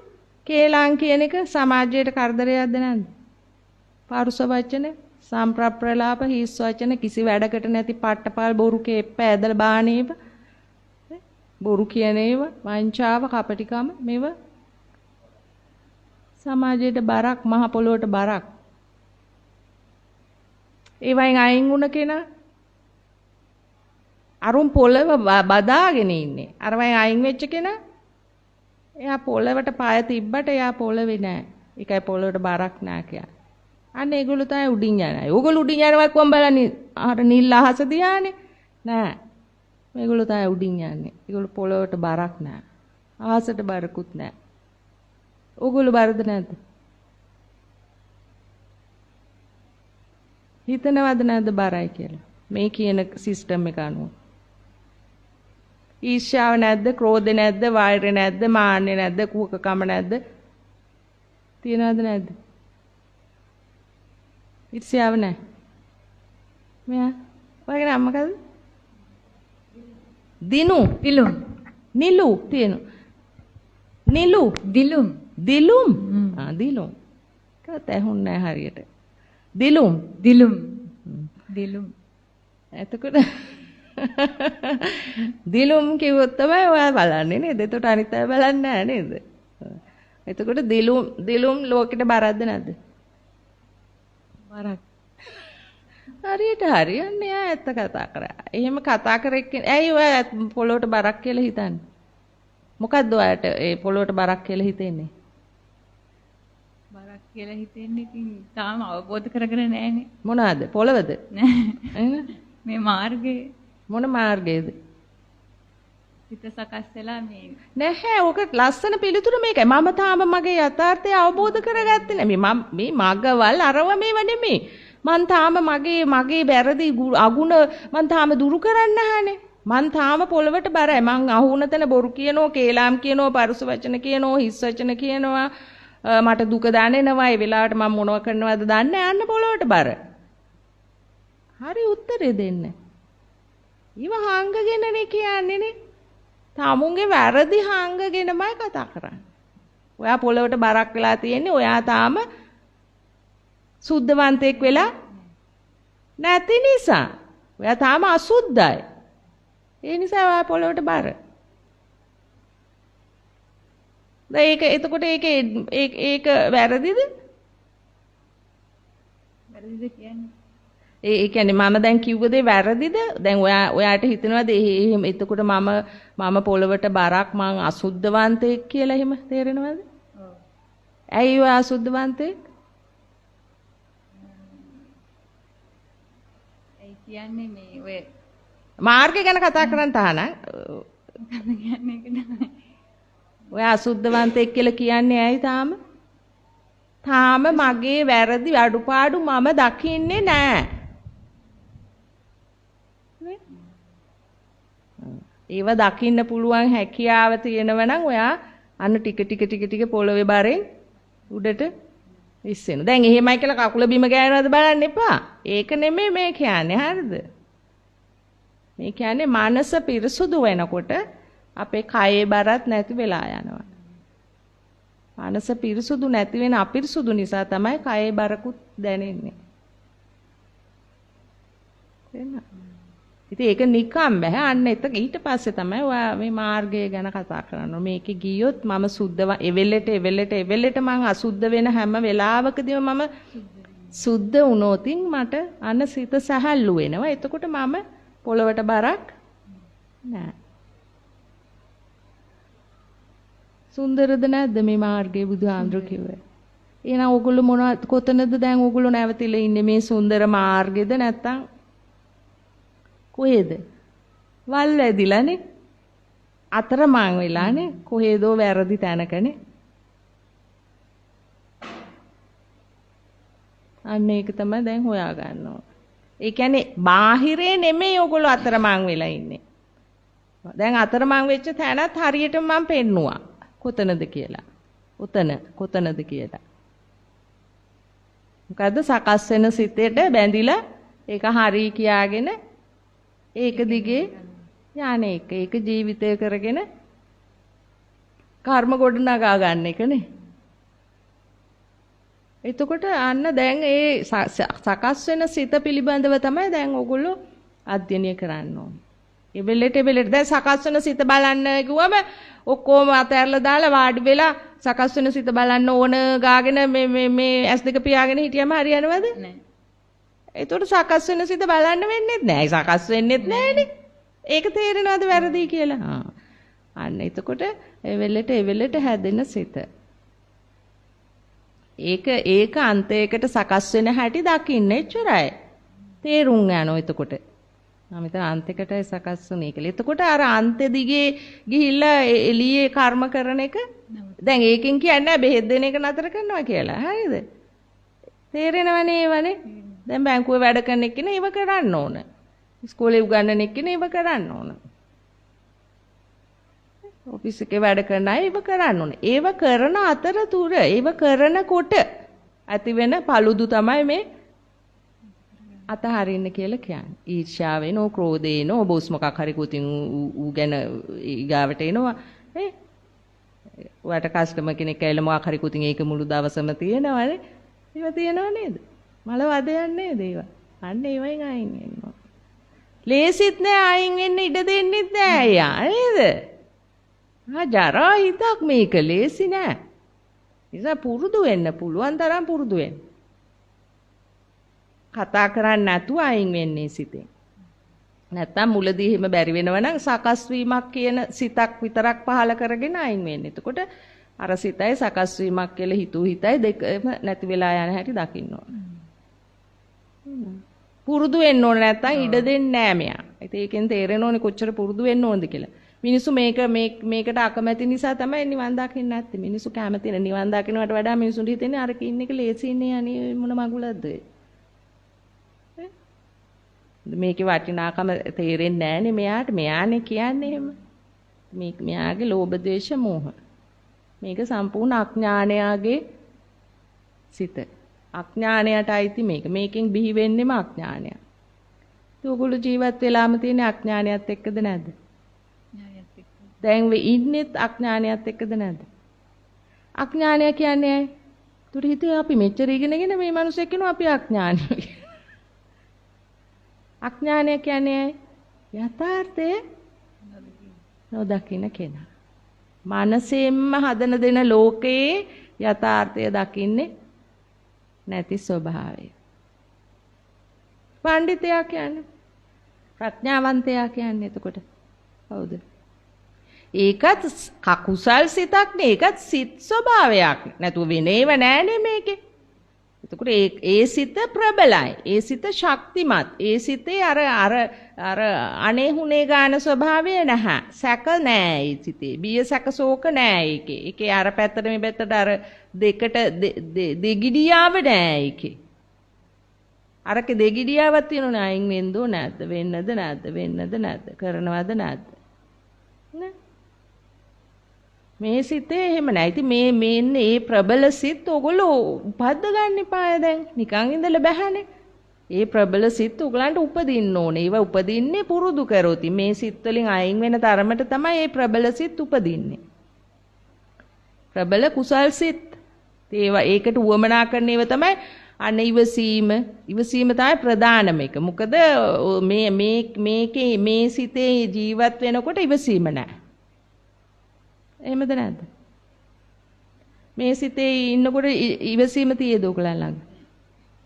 අත්දැකලා තියේද ඒවා? ඉවසීම නැති බව. ඕනේ. මොකක් හරි එකක් කිව්වොත් ඒකට කියනවද නැද්ද එක? කියනවාමයිනේ. ඇයි ඒ? ඉවසීම නැහැ. ඉවසීම කුසල් සිත පැත්තටයි. කියන්න කටට ආපු දෙයක් නොකියා හිටියොත් tamunට ඒකෙන් කොයි තරම් ලාභයක් ලැබුණාද කියලා තේරෙයි. ඒක මේ පුරුදු කරලා බැලුවොත් අම්මෝ හරි සැනසීමයි කිව්වනම් ඉතින් දැන් දහසක් ප්‍රශ්නනේ ඒකට. දැන් නොකියා සිටීම තුල කොයිතරම් නිවීමක්ද? නෑනේ ඉතින් කිසි ප්‍රශ්නයක් නෑ. අන්න මුනි කියන්නේ එතන. නිහඬ බව.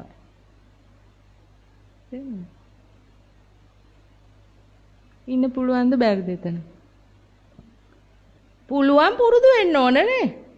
නිකන් ඉන්න බෑ මොකද ඉන්නවා කියලා ඉඳලා චුස් ගාලා මේකට පැනලා උත්තරයක් දීලා ඉතින් ඉන්න පුළුවන්. ඒවද? එහෙම ඉඳිල්ලක් නෙමෙයි හරිද? තමුන්ට තේ දැන් මේ සිත දකින්න පුරුදුනාම තියෙන තමුන්ට තියෙන ලාභය තමයි තමුන්ට ඒක පුරුදුනාම තමුන්ට හොඳට වෙලාව තියෙනවා සිත දකින්න. සිතේ ස්වභාවය හඳුන ගන්න තේරුම් ගන්න වෙලාව තියෙනවා. දැන් මුලදීනේ වෙලාව දැන් පෘථග්ජන භාවයේ තුල වෙලාවක් නැහැනේ අපිට ඒක තුල ඉන්න නේද? පටස් ගාලේ යනවනේ එළියට වචනේ නේද? එතකොට අන්න දැන් ඒක තමයි මේ දියුණු කරන්නේ නොයා ඉන්න එතෙන්ට. එතකොට නොයා ඉන්න නම් අර සිත තේරුම් යන්න එපාය මෙතන මේ වැරදි විදියට ගොඩ නැගුණා කියන එක. එතකොට අන්න ඒක තමයි ඉවසීම කියන්නේ. ඉවසීම කියන්නේ නතර වීමනේ නේද? එතකොට අන්න එළියට දාන්න නැතුව ඒක දකින්න ඉවසීම තියෙන්න ඕන. ඒ සිත දකින්න.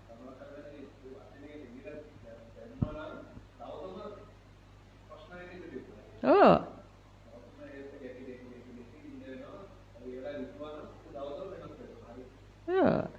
ඒක තමයි. ඒකේ වටිනාකම කොච්චරද කියලා අන්න තමුන්ට ඒ දේ එළියට දැම්මනම් මොකද්ද වෙන්නේ කියන එක තේරුම් යනකොට තමයි තමුන්ට වටිනාකම තේරෙන්නේ ඉවසීම කියන එක කොයිතරම් වටිනවද කියලා. ඉවසීම කිසිම වෙලාවක තමුන්ට නරකක් කරන්නේ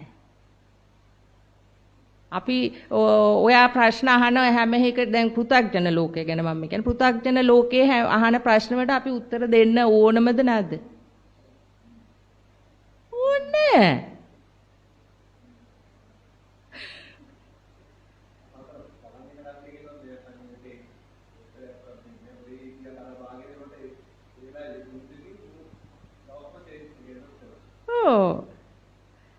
නිවටෙක් වෙන්නව කතා කරොත් ඉන්නේ.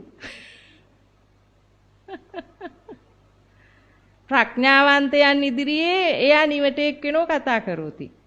අඥානයන් ඉදිරියේ එයා පඬිතෙක් වෙනව කතා කරොත්.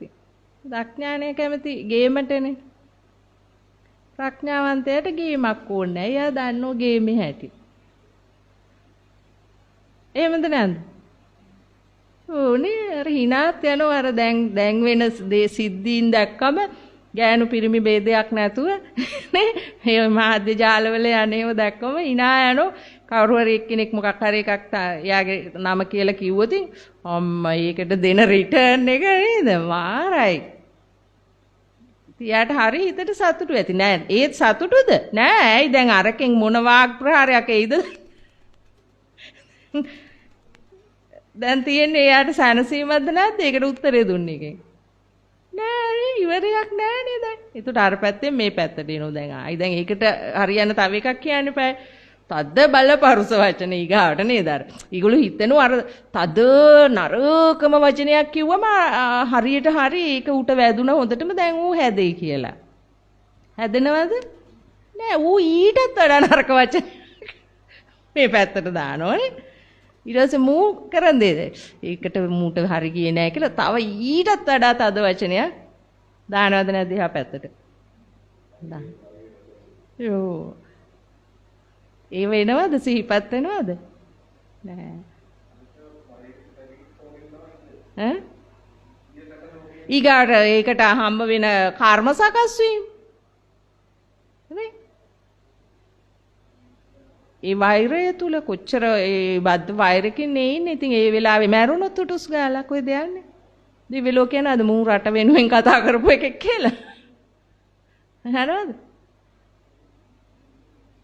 ඔබ රට වෙනුවෙන් කතා කරා නම් බලාපායට කියලා.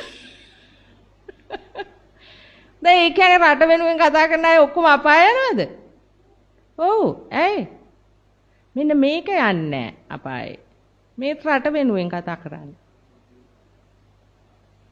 මේ කතාව අපායට යන්නේ නැහැ. මේක අපායෙන් නිදහස් කරනවා.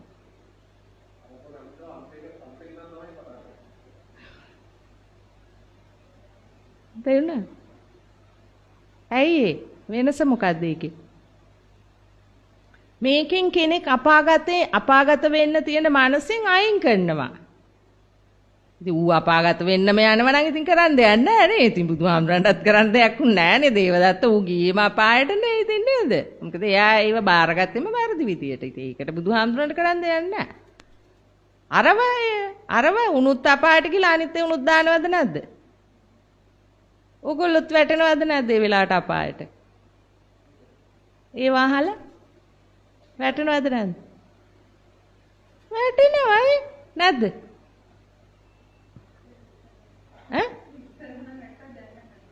දැන් අඩුයි වැටෙනවා. ඒක තමයි. ඉතින් එතකොට සැනසීමක්ද නැද්ද? එතන ඒක නේද යථාර්ථය? නේද? දුකක් නෑ, පීඩාවක් නෑ. එතන තමුන්ට සංසාරයක් හැදෙන්නේ නෑ. තමුන් සසරෙන් නිදහස් වෙන බවක් තේරෙනවා නේද?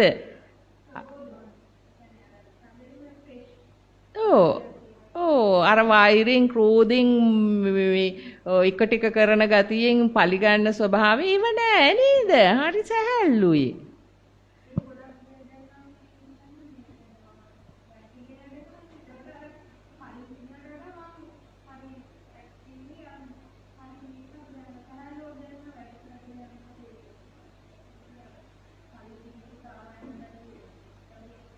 මයික් එක ගත්ත නෑ නේ අර කට්ටියට ඇහෙන්නේ නෑ මේක. සාමාන්‍යයෙන් කස්ටමර්ස්ලා එනවනේ. ඒ ආවහම මේ සමහරක් මිනිස්සුගේ ප්‍රශ්න කියවන පැය ගණන් ඉන්න සමහර කස්ටමර්ස්ලා ආවහම.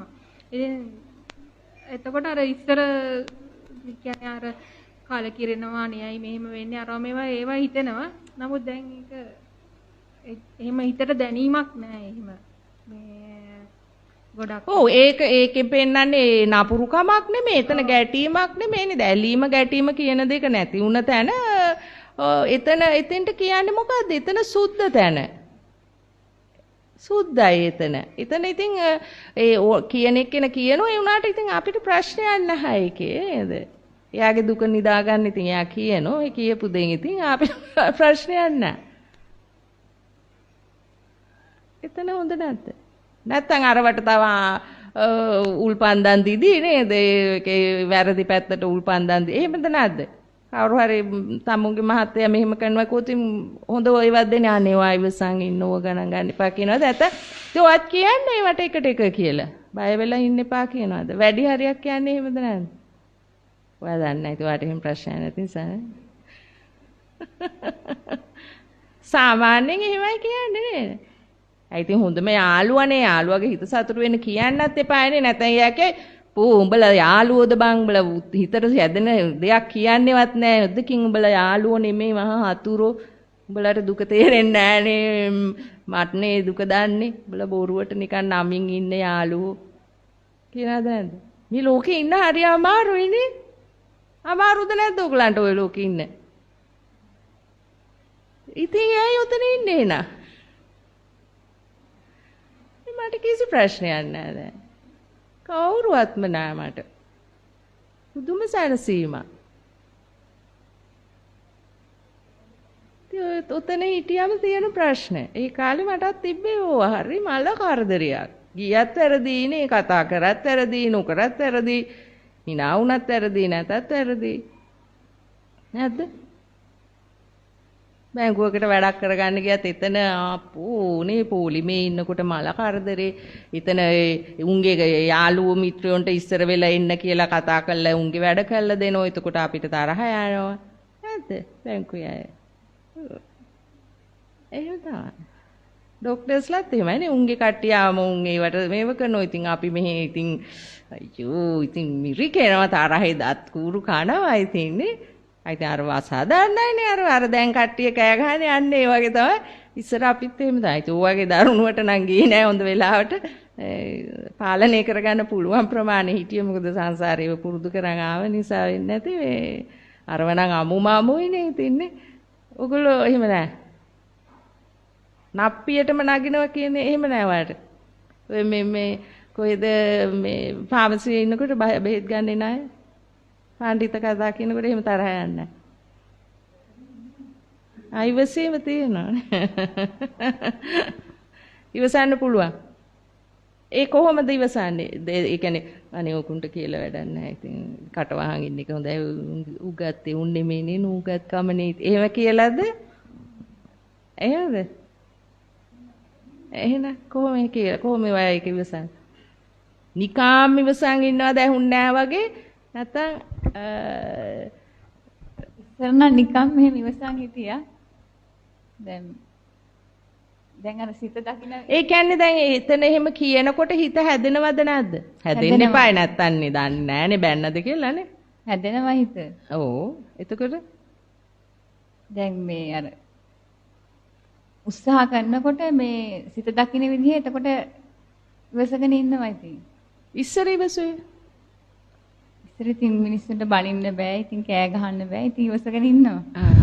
අන්න හරි. ඒක තමයි කියන්නේ. දැන් මෙතන වෙනවා කරන්න ඕන දේ. නමුත් අර බියක් තියෙනවා මගේ බිස්නස් එක නැති වෙයි ලැජ්ජයි. නැත්තම් කියන්නේ නවා කියන්නේ. කියන්නේ. බයට නේද ඒතර. ලැජ්ජාවට. ඔව් ඉස්සර මටත් ඒක තිබ්බා. ඔව් අපේ නිකන් උඩ අපි නැහැදිච්ච උන් කියලා හිත. ඕ නේද මොකක් හරි ප්‍රශ්නයක් කළා කෑ ගැහුවොත් ඒක දිහා තමයි බලන්නේ. අර වැරද්ද කරපු එක දිහා නෙමෙයි නේද? ඉවසන්න බැරිද උඹලට? උඹලා ගෑනු නේද? අන්න එහෙම කියලා ඒ ගෑනිටම බැනලා අර හොඳ කියනවා නේද?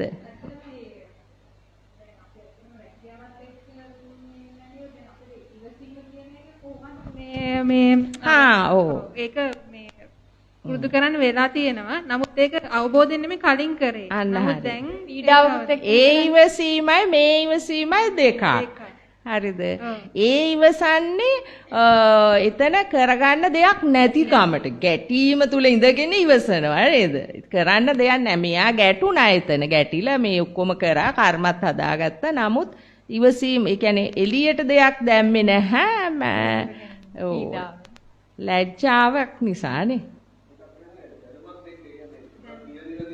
දැන් සමාජයෙන් දාගත්තු දැනුමක් තියෙනෝනේ නේද? ඒක කස්ටමර්. එතකොට අපි මොන වැරද්ද තිබ්බත් අපේ කස්ටමර් හරි කියන මේ බේස් එකෙන් තමයි අපි ඉන්න ඕනේ. නමුත් ඒ ඉවසීමයි දැන් ඉවසන එකයි දෙක.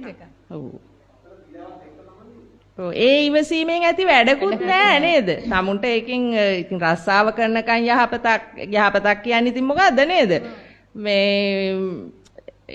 කිසි සැනසීමක් නෑ එතන නේද? ඉතින් හැමදාම දකිනවා අපෝ මුංගේ මල කරදර ඉතින් ඉවසන් ඉන්නපා. ගියාට පස්සේ හරි අපි කෑ ගහලා ඒක මේවා කරගන්න. ඒක බස්ස ගන්න බින්දුවටනේ බස්ස ගන්න. එහෙම එකක් තිබ්බා. ඒ වුණාට ඉතින් පොඩි හරි දේව කරනෝනේ. පොත දාන ගන්නවා නේද ඉතින් වෙන ගාලා දාලා හක බලන්න ඊළඟ එක්කෙන ගන්නවා නේද? අරුදියා බලන්නේ නැහැ පොඩ්ඩක් hina වෙන්නේ නැහැ නේ. දැන් නම් ඒව නැහැ. දැන් hina වෙනවද?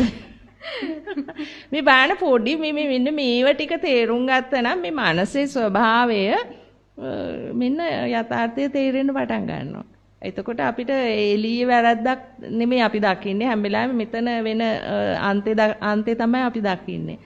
සකස් වුණා. මෙයා සකස් වුණා කියලා තමයි දකින්නේ. එතකොට අර බලහත්කාරයෙන් අර ඉවසාගෙන ඉන්න ඕන කියන ඒ අර පෘථග්ජන මනසේ ස්වභාවයෙන් නෙමෙයි මේ ඉවසීම ලෝකෝත්තරයි. ලෝකයේ ඉක්මවා යන ඉවසීම නේද? අරක ලෝකෙත් එක්ක ඉඳන් පීඩාවෙන් කරන ඉවසීම. ලෝකෙත් එක්ක ඉඳගෙන. මේක ලෝකෙන් මේක සිත දැකලා එහෙම පුරුදුනේ එක්කෙනාට දැන් ඔයාට මගේ ස්වභාවයට ආවට පස්සේ ගිහිල්ලා වැඩ කරන්න නම් බැරි වෙයි බැංකුවල.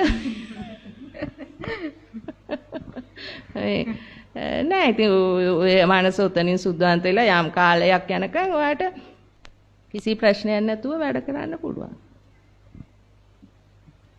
ඉතින් එතන අවබෝධයක් තියෙනවා යථාර්ථයක් දකිනවා නිවිලත් යනෝ මානස ක්‍රමක්‍රමයෙන් නිවෙන බවක් තේරෙනවා නිවිලා කියලාත් තේරෙනවා නිවෙන බවක් තේරෙනවා ගිනි ගත්තොත් ගිනි ගත්ත බවක් තේරෙනවා ගිනි ගන්නවා කියලාත් තේරෙනවා මේ හැමදේම තමුන්ට අවබෝධ වෙනවා එතන ප්‍රත්‍යක්ෂ වෙනවා ඒත් නිහඬ ඇතුළ දැන් ඉච්චර ලොකු කතන්දරයක් ඇතුළේ විදර්ශනාවක් යනෝ ඒ වුණාට එළියට පේනවද ඒක නෑ ඇතුළේ තමයි ඔක්කොම එළියට පේනවා මේ මිනිස්සු පිළිමයක් වගේ ඉන්නෝ කිසි ප්‍රශ්නයක් නැතුව කියලා නේද එච්චරයි වෙනසකට තියෙන්නේ. එතකොට බනින්න එන්නේ නැහැ ප්‍රශ්නත් නැහැ. එතකොට මෑණි දැන් අපිම තද වේදනාවක් තියෙනවා කියලාද ඒ මොන වගේ වේදනාවද? මෙන්න වේදනාව. හරියටම බඩගින්න එතකොට ඔළුවේ කැක්කුම නිකන් මතප්පයක් කැඩිලා වගේ. දැන් ලොකු වේදනාවක් එනවනේ. එතකොට ඒ වෙලාවේදී ඔය ඒ වේදනාව එන්නේ කයටද සිතටද? සිතට. කොතෙන්ටද? කොතෙන්ටද? කයට ඇවිල්ලා සිතට එනවා. කයට ආව කියලා දන්නේ කොහොමද? සිතට දැනෙනවා. ඉතින් සිතට නේද දැනුනේ කයට නෙමෙයි නේද? අන්නේ සිස්ටම් එක දකින්න.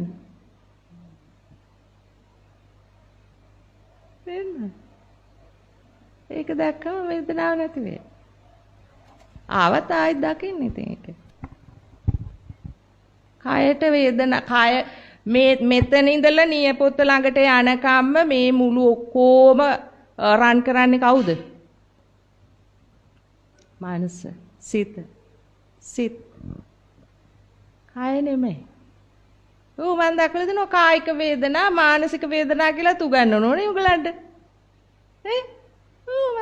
මටත් ඇහිලා තියෙනවා එහෙම. කායික වේදනා කොහෙටද දැනෙන්නේ ඉතින්? හිතේ වේදනා කාටද දැනෙන්නේ? කායට දැනෙනවද? දුක දැනෙන්නේ කායටද හිතටද? කායට දැනෙන්නේ නැහැ. අන්න බය වුණා ඉතින්. හරි දේ කියන්න බයයි දැන් කියන්නේ. ඈ? දැන් උක අධ්‍යයනය කරන්න බලන්න දැන් හැම වෙලාවෙම මේක. දැන් අලුත් දෙයක් හම්බුණානේ නේ. ඒක බලන්න අත්දා බලන්න මෙයා කියන එක හරිද කියලා. මම නෙමෙයි කිව්වේ බුදුහාමුදුරුවෝ. එතකොට මේක මම අධ්‍යයනය කළා මා තුලින්ම මම ඒක අධ්‍යයනය කළා ඒක හොයාගත්ත හරි කියලා. දතටද රිදෙන්නේ සිතටද? දතේ ප්‍රශ්නයක් තියෙනවා. ඒක ඒ උනාට ඒක කතා කරන්නේ කවුද? සිත. දත කතා කරනවද? මෙතන රිදෙනවා කියලා? නෑනේ. අත කැඩුනමත් එම අත කැඩුනා කිව්වේ කවුද? සිත. අත කිව්වද? ඒතර රිදෙන්නෙත් කාටද? සිතට. ඒ පොඩ්ඩක් ඒ වෙලාවේ ඒ සිත පොඩ්ඩක් අයින් කරලා බලන්න. රිදෙන්නේ නැහැ. ඇයි රිදෙනවා කියන සිත අයින් කරා. දැන් රිදෙන්නේ නැහැ. හැබැයි එහෙමද කියලා බලන්න. මං කිව්වට නෙමෙයි. හරිද?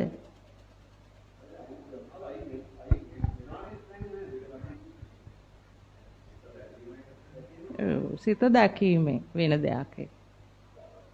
මං සිත අතහරින්න කියන්නේ මොකද්ද මේ? සිත දකින්න කියන එක. එතනින් නිදහස් වෙන්න කියන්නේ මොකද්ද මම? සිත දකින්න කියන කාරණේ තමයි මේ.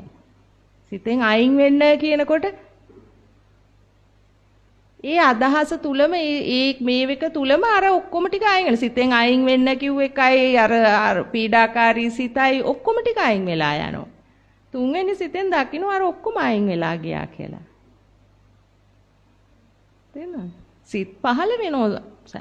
කෝටි ගණන් සිත් පහළ වෙනවා. දැන් මේකේ මේ එක සිතක් නෙමෙයි මෙතන තියෙන සිත් ඕන තරම්.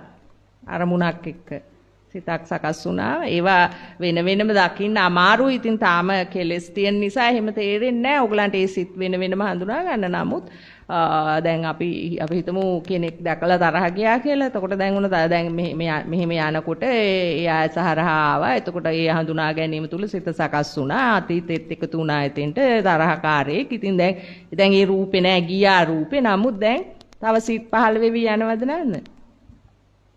යනවා ඉවරයක් නැතුවනේ. අන්තිමට ඒ රූපේට යාබද රූපත් එනවද නැද්ද? එයාගේ වයිෆ්ගේ රූපේ, අම්මා තාත්තගේ රූපේ ඒවත් එනවද නැද්ද? එනවා. ගෙවල් දොරවල් ඒගොල්ලන්ගේ ඕන තරම් රූප එන්න පුළුවන්. ඒකට ලෝකයක් කියලා කිව්වේ බුදුහාමරෝ. එහෙම ලෝක තියෙන්නේ අපිට. දැන් පුතෙක් ගැන මතක් වුණාමනේ එතන ලෝකයක් නේ. දිගේ යනකොට ලෝකේ ලොකු වෙනවා. නේ? අන්තිමට පුතා කසාද බැඳලත් ඉන්න ඉවරද නැද්ද පුටුවේ වාඩි වෙලා? නේ ඉංජිනේරුවෙක් කරලත් ඉවරයි. තාම පහේ පන්තියේ. එහෙම බැරිද අම්මලාට කරන්න එක? අම්මලාට නේ ඕන කෙනෙකුට පුළුවන්. එයාටත් පුළුවන් ඕනන්න. ඉතින් ඒව හරිද ඒ උනාට? අහස් මාලිගා. ඒ අහස් මාලිගා හදන එකේ දැන් අපි තව කියනවා අහස් මාලිගා හදා ඉන්නවා කියලාද නේ? අපි එහෙම කියන්නේ නැද්ද? කෙනෙක් දිහා බලලා මොකද ඔය අහස් මාලිගා හදනවද කියලා අහන්නේ නේ? එයාත් හදන්නේ අහස් මාලිගා. ඒක නෙමෙයි දකින්නේ නේද? අර අහස් මාලිගාව ඇතුලේ තව අහස් මාලිගා හදන ඒවා තියෙනවා. මේ ඕකත් අහස් මාලිගාවක්ද නැද්ද? ජීවිතය කියන්නේ තහස් මාලිගාවද නැද්ද? සිහිනද නැද්ද? සිහින රැට දකින්න හීනයි දවල් දකින්න හීනයි දෙකක් තියෙනවා. රැටත් දකින්න ඒ හීන. එහෙම තේරෙනවද? සිහින කියන්නේ මොනවාද? රැට දකින්න ඒවනේ නින්දේ. එතකොට දවල්ට දකින්න ඒවා මේ සිත දිගේ යමින් දකින්න ඒවා දැන් බැඳලා උන්න දැන් ඉතින් අලුත් ගෙට ගිහිල්ලා දැන් ළමයා හම්බ වෙලා නැද්ද එහෙම සීන නේ සාරියක් ගන්න ගියලා ඒකට යන්න ඕනේ ඒවත් සීන නෙමෙයිද සීනනේ අරවල් ප්‍රශ්නයක් නෑ ඒ සීන ඒව මොකුත් වෙන්නේ නෑ මේ සීන වල වෙනවද නැද්ද දේවල් කර්ම වෙනවද නැද්ද කර්ම සාරියක් ගන්න දැන් අද මහත්තයා ආවම හවසට කියන්න ඕන සාරියක් ගන්න සල්ලි මෙච්චර යනවා ඒක ඉල්ල ගන්න ඕන ආව ගමම කියලා දැන් සිහින අහස් මාලිගා හදලා දැන් ඉන්නවා ආව ගමම ඉතින් කියන කිව්ව ගාම අහස් මාලිගාව බිමටම කඩන් වැටෙනවා එතකොට තරහ යනවද නැද්ද පවුලත් ඉවර වෙන්න පුළුවන් එතනින්ම කෑමනේ එහෙම වෙන්නේ නැද්ද එහෙම කැඩෙන පවුල් නැද්ද ඉන්නවනේ ගත යුත්තක් නෑ මේකේ ඉතින් නේද කර්මයට බැඳිලා ඉන්නවා ඉතින් හොඳටම අවුරුදු 60 70ක්ම බැඳිලා මැරෙනකම්ම බැඳිලා හිටියා කියන්නේ මොකද්ද ඉතින් වර්ණනා කරනවා අම්මෝ හොඳ පෞල් ජීවිතයක් ගත කරපු අය බලන්න මේ සමාජයට හරි ආදර්ශමත් දැන් ඒක ආදර්ශයක්ද නියෝකෙද්ද වන්දන්නේ මේ සමාජයේ තියෙන සාර ධර්ම ඔක්කොම දැන් ඒක ඇත්තට මේක ආදර්ශයක්ද උන් දෙන්න එකට හිටියා කියන එක මොකක්ද ඒකේ ආදර්ශය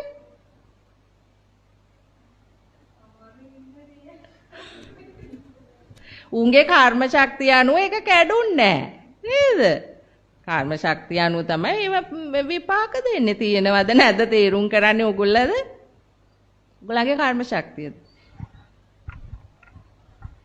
මේව සුන්දර නැද්ද මේ යථාර්ථය හොයාගෙන යනකොට ඔය ඔක්කොම බලි කැඩිලා යනවා ලෝභ ද්වේෂ මොහ සේරම කැඩිලා යනවා මේව මෙහෙම කතා කරගෙන යනකොට නේ යථාර්ථය නේද මේ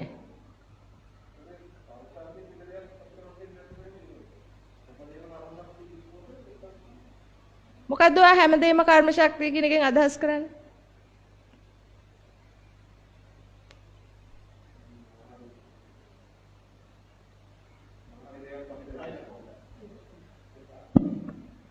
මොන හරි දෙයක් එදා ඇතුළත මොන හරි දෙයක් අපිට සිද්ධ වුණා කියලා ඒකත් උදාහරණයකුත් එක්කම කියන්නේ අපි යද්දී හැබැයි මෙහෙකුත් තියෙනවා මේ විෂයන් හතරක් බුදුහාමුදුරුවෝ කිව්වා කර්ම විෂය සත්ත්ව විෂය ලෝක විෂය බුද්ධ විෂය කියන මේ විෂයන් හතර ඔබට මේ හිතෙන් අවබෝධ කරන්න බෑ ඔබේ ප්‍රඥාස ඔබේ යථාභූත ඥාණය ඔබට ලැබුණට පස්සේ තමයි ඔබට මේ විෂයන් හතර පිළිබඳව සැබෑ ප්‍රඥාව පහළ වෙන්නේ කියලා. දැන් ඔයාට තාම පහළ වෙලා නැහනේ. දැන් ඔයා කියන්නේ ඔය තැන ඉඳගෙන ඔයා කියන්නේ. උත්තරේ හම්බුණා මෑනේ ඔය.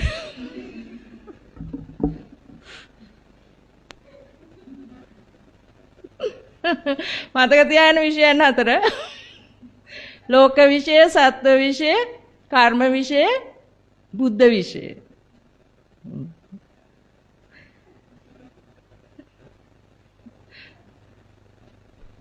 මේ විෂයන් හතර කියන්නේ නමින් දන්නවා ඒ කියන්නේ මොකක්ද කියලා මට තේරෙන්නේ නැහැ. කියන්නේ බුද්ධ විෂය කියන්නේ. ඔව් බුද්ධ විෂය කියන්නේ ඔබේ අවබෝධය. දැන් ඔබේ අවබෝධය තාම ඔබට ලැබිලාද? පූර්ණත්වයටපත් වෙලාද? නෑ. ඔයා කියනවා නම් කියන්න වෙන්නේ මේකෙන් බෑ. මේකට බහැලා.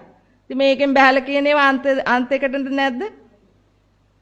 සත්ව විෂය ගැන ඔබ මේ යථාභූත ඥානය පහළ කරගෙන ඉදින්න සත්වයෝ පිළිබඳ ඔබ යථාර්ථය දකින්නවද? ඊගාට කර්ම විෂය ගැන ඔබ දන්නවද? හරියටම අවබෝධද ඔබට දැන් සියල්ල?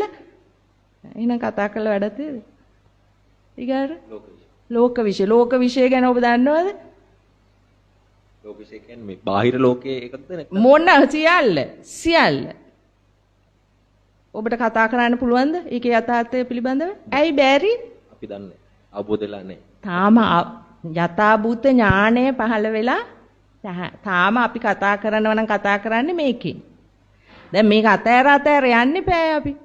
මේක අතෑර ගියේ තරමට අන්න අර මං කිව්වේ යථාර්ථය තේරෙන්න පටන් ගන්නවා, අවබෝධ වෙන්න පටන් ගන්නවා කියන්නේ. අන්න. එහෙනම් මේක ඉවර කරන ගමන් ඒව ගැන කතා කරලා වැඩක් වෙන්නේ නෑ. ඒව ගැන ඔයගොල්ලෝ ඉතින් ඔයගොල්ලන්ගේ මත පළ කරනවා. ඔයගොල්ලන්ගේ අන්න දැනුම. දැක්කම අමතක වුණා ඒක. ඔය කතා කරන්නේ දැනුමෙන්. එතකොට ඉතින් මගේ එක කියලා වැඩක් තියෙද? වැඩක් නෑ කියන්න නේ. ඉතින් තාම දැනුමෙන්නේ කතා කරන්නේ. මේක මේ අනුන්ගෙන් අහගෙන යථාර්ථය කියන එකක් නෙමෙයිනේ. යථාර්ථය කතා කරන්න පුළුවන් තමුන්ගෙම අවබෝධයෙන් කතා කරන්න ඕන දෙයක් යථාර්ථය කියන්නේ. උතන ඉඳන් කතා කරනකන් කතා කරන්නේ ඔබට තේරෙන විදිය මේක අනුවනේ. මේ සිතට අනුව නේද ඔබට තේරෙන ඔබට කියලා වචනේ අතෑරියොත් මේ තේරෙන විදිය මේකට දැනුමවල් තුලින්.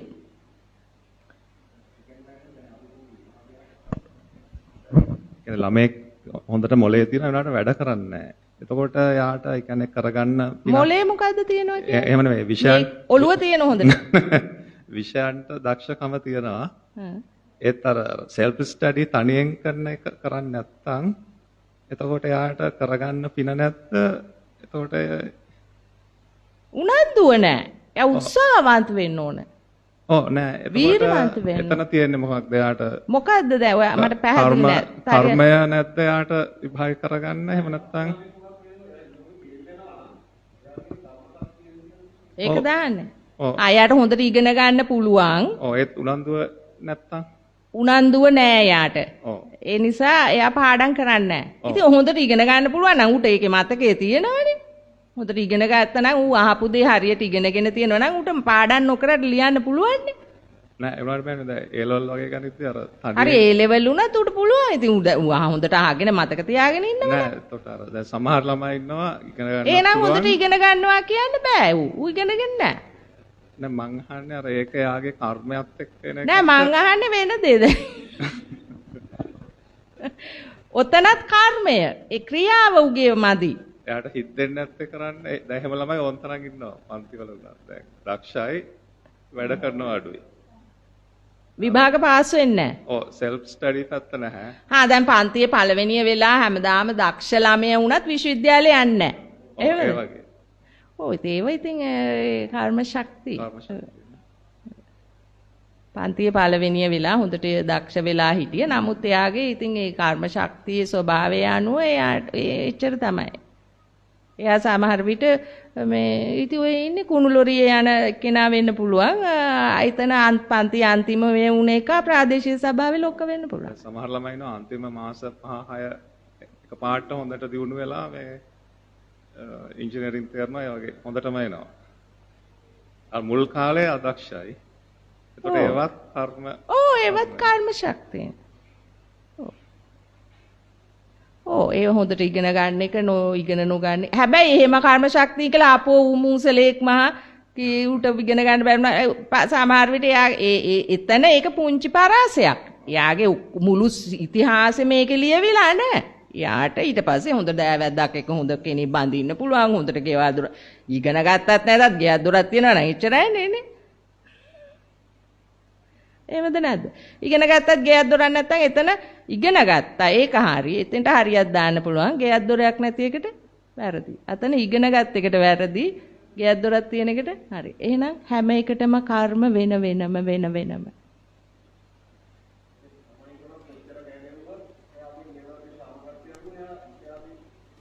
ළමයිට කෑ ගහන්න ඇත්තටම ඉතින් ඕන නැහැ. අර පොඩි කාල සීමාවක් විතරයි උනන්දු කරන්න ඕන මේ වගේ වයස සීමාවේදී. මුදර ඕලෙව කියන්නේ තමන්ම හිතලා පාඩම් කරන වෙලාවක් එනවා ඒගොල්ලන්ගේ කාලයක් එනවා. මේ එක මේ ක්‍රමවේදයකටනේ මේක යන්නේ.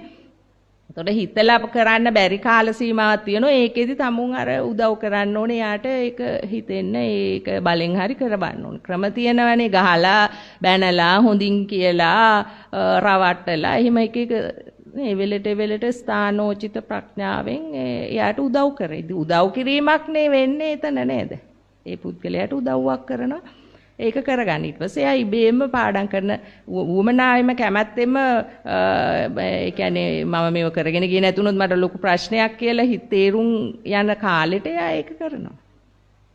එතකම් පොඩ්ඩක් ඉතින් මේව කරන්න ඕන.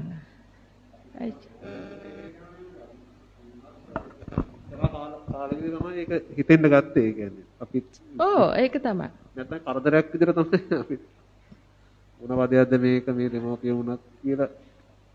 ඉතින් මේ කාල සීමාවේදී ටිකක් තියෙනවා. ඉතින් සමහර උන් ඉන්නවා. ඉතින් මේ කාල සීමාවේදී හැමදාටමත් ඒවන්න. ඉතින් ඇත්තටම ඉතින් කර්ම ශක්තිය තමයි අපේ හැම දෙයකම බලපාන්නේ. ඒ කියන්නේ දැන් මෙහෙමයි කර්ම ශක්තිය කිව්වම අපි කරපු ඒ ක්‍රියාවලු මෙහෙම බලපාන්නේ. හරිද? ඒක දෙකක් තියෙනවා. දැන් එකක් අපි හිතමු මෙතන ලිස්සල වැටුණා. ලිස්සල වැටුනේ අර පෙර කර්ම ශක්තියකටද නැත්නම් මෙතන හේතු සකස් වුණු විදිය අනුවද ඒ කර්මය සිද්ධ වුනේ. කර්මය කියන්නේ ක්‍රියාවක්නේ. ඒතර ඒක සිද්ධ මුකුත් උනේ නෑ. එතන සමහරට ඔළුවත් පැලුණා. දැන් ඔළුව පැලුනේ ගිය සැරේ කවුරු හරි ඔළුව පළපු නිසාද? කාගේ හරි. නෑ. අතන සිද්ධියක් වුණා ලිස්සුව මෙතන ලිස්සුවා එයා දැක්කේ නෑ එතන හේතු සකස් වෙලා තිබුණා ලිස්සන්න ඕන විදියට. නිසා එක්තන ක්‍රියාවක් සිද්ධ වුණා. ඒ ක්‍රියාවට අනුව ඵලයක් සිද්ධ වුණා. ඉතින් ඒක පෙර සංසාරේ කරපු දෙයක්. පෙර සංසාරේ කරපු දේවලුත් ඒ විදියට විපාක දෙන්න පුළුවන්. එහෙම වුණොත් අන්න ඒක එතකොට ඒක පෙර කරපු එකක්. අරක නිකන් සාමාන්‍ය ලිස්සල වැටෙන එකක් ඒක එහෙම නෑ. ඒකත් කර්මයක්ද නැද්ද හැබැයි? අර ලෙවල් එකෙන් හිතන්න එපා. පින්පව් ලෙවල් එකෙන් හිතන්න එපා මේ කර්මය. හරි? කර්ම ක්‍රියාව කර්ම සැකසෙනවා කියන තැනට එන්න එපා. පින්පව් කියන එක එකක්. මේ අපි කතා බහ කරන ඒවා ක්‍රියාවක් මේක. අපි මේ sannivedanaya වෙන ක්‍රමවේදය. ක්‍රියාවක්. ඒක තුල කර්ම සිද්ධ වෙන්නත් පුළුවන්ද බැරිද? විපාක දෙන. සිද්ධ වෙන්න පුළුවන්ද බැරිද? පුළුවන්. එහෙම තේරුණාද? ඒ කියන්නේ අකුසල කර්ම. පින්පව් කියන ඒවා. පින්පව් ලෙවල් එක ඔක්කොටම දාන්න බෑ. ඒක එතනදී තමුන් තේරුම් ගන්න ඕනේ ඒ සිද්ධ වෙන සිද්ධියත් එක්ක. හැම දෙයක්ම සිද්ධි තමයි කර්ම තමයි. ගැඹුරුයි ටිකක් තේරෙනවා අඩුයි. අපි තේ බිල්ල පටන් ගන්නවා කීයද වෙලාව?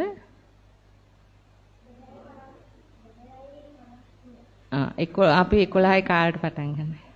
දාන්න කියන්නේ මේ චාන්දිට කියන්නේ.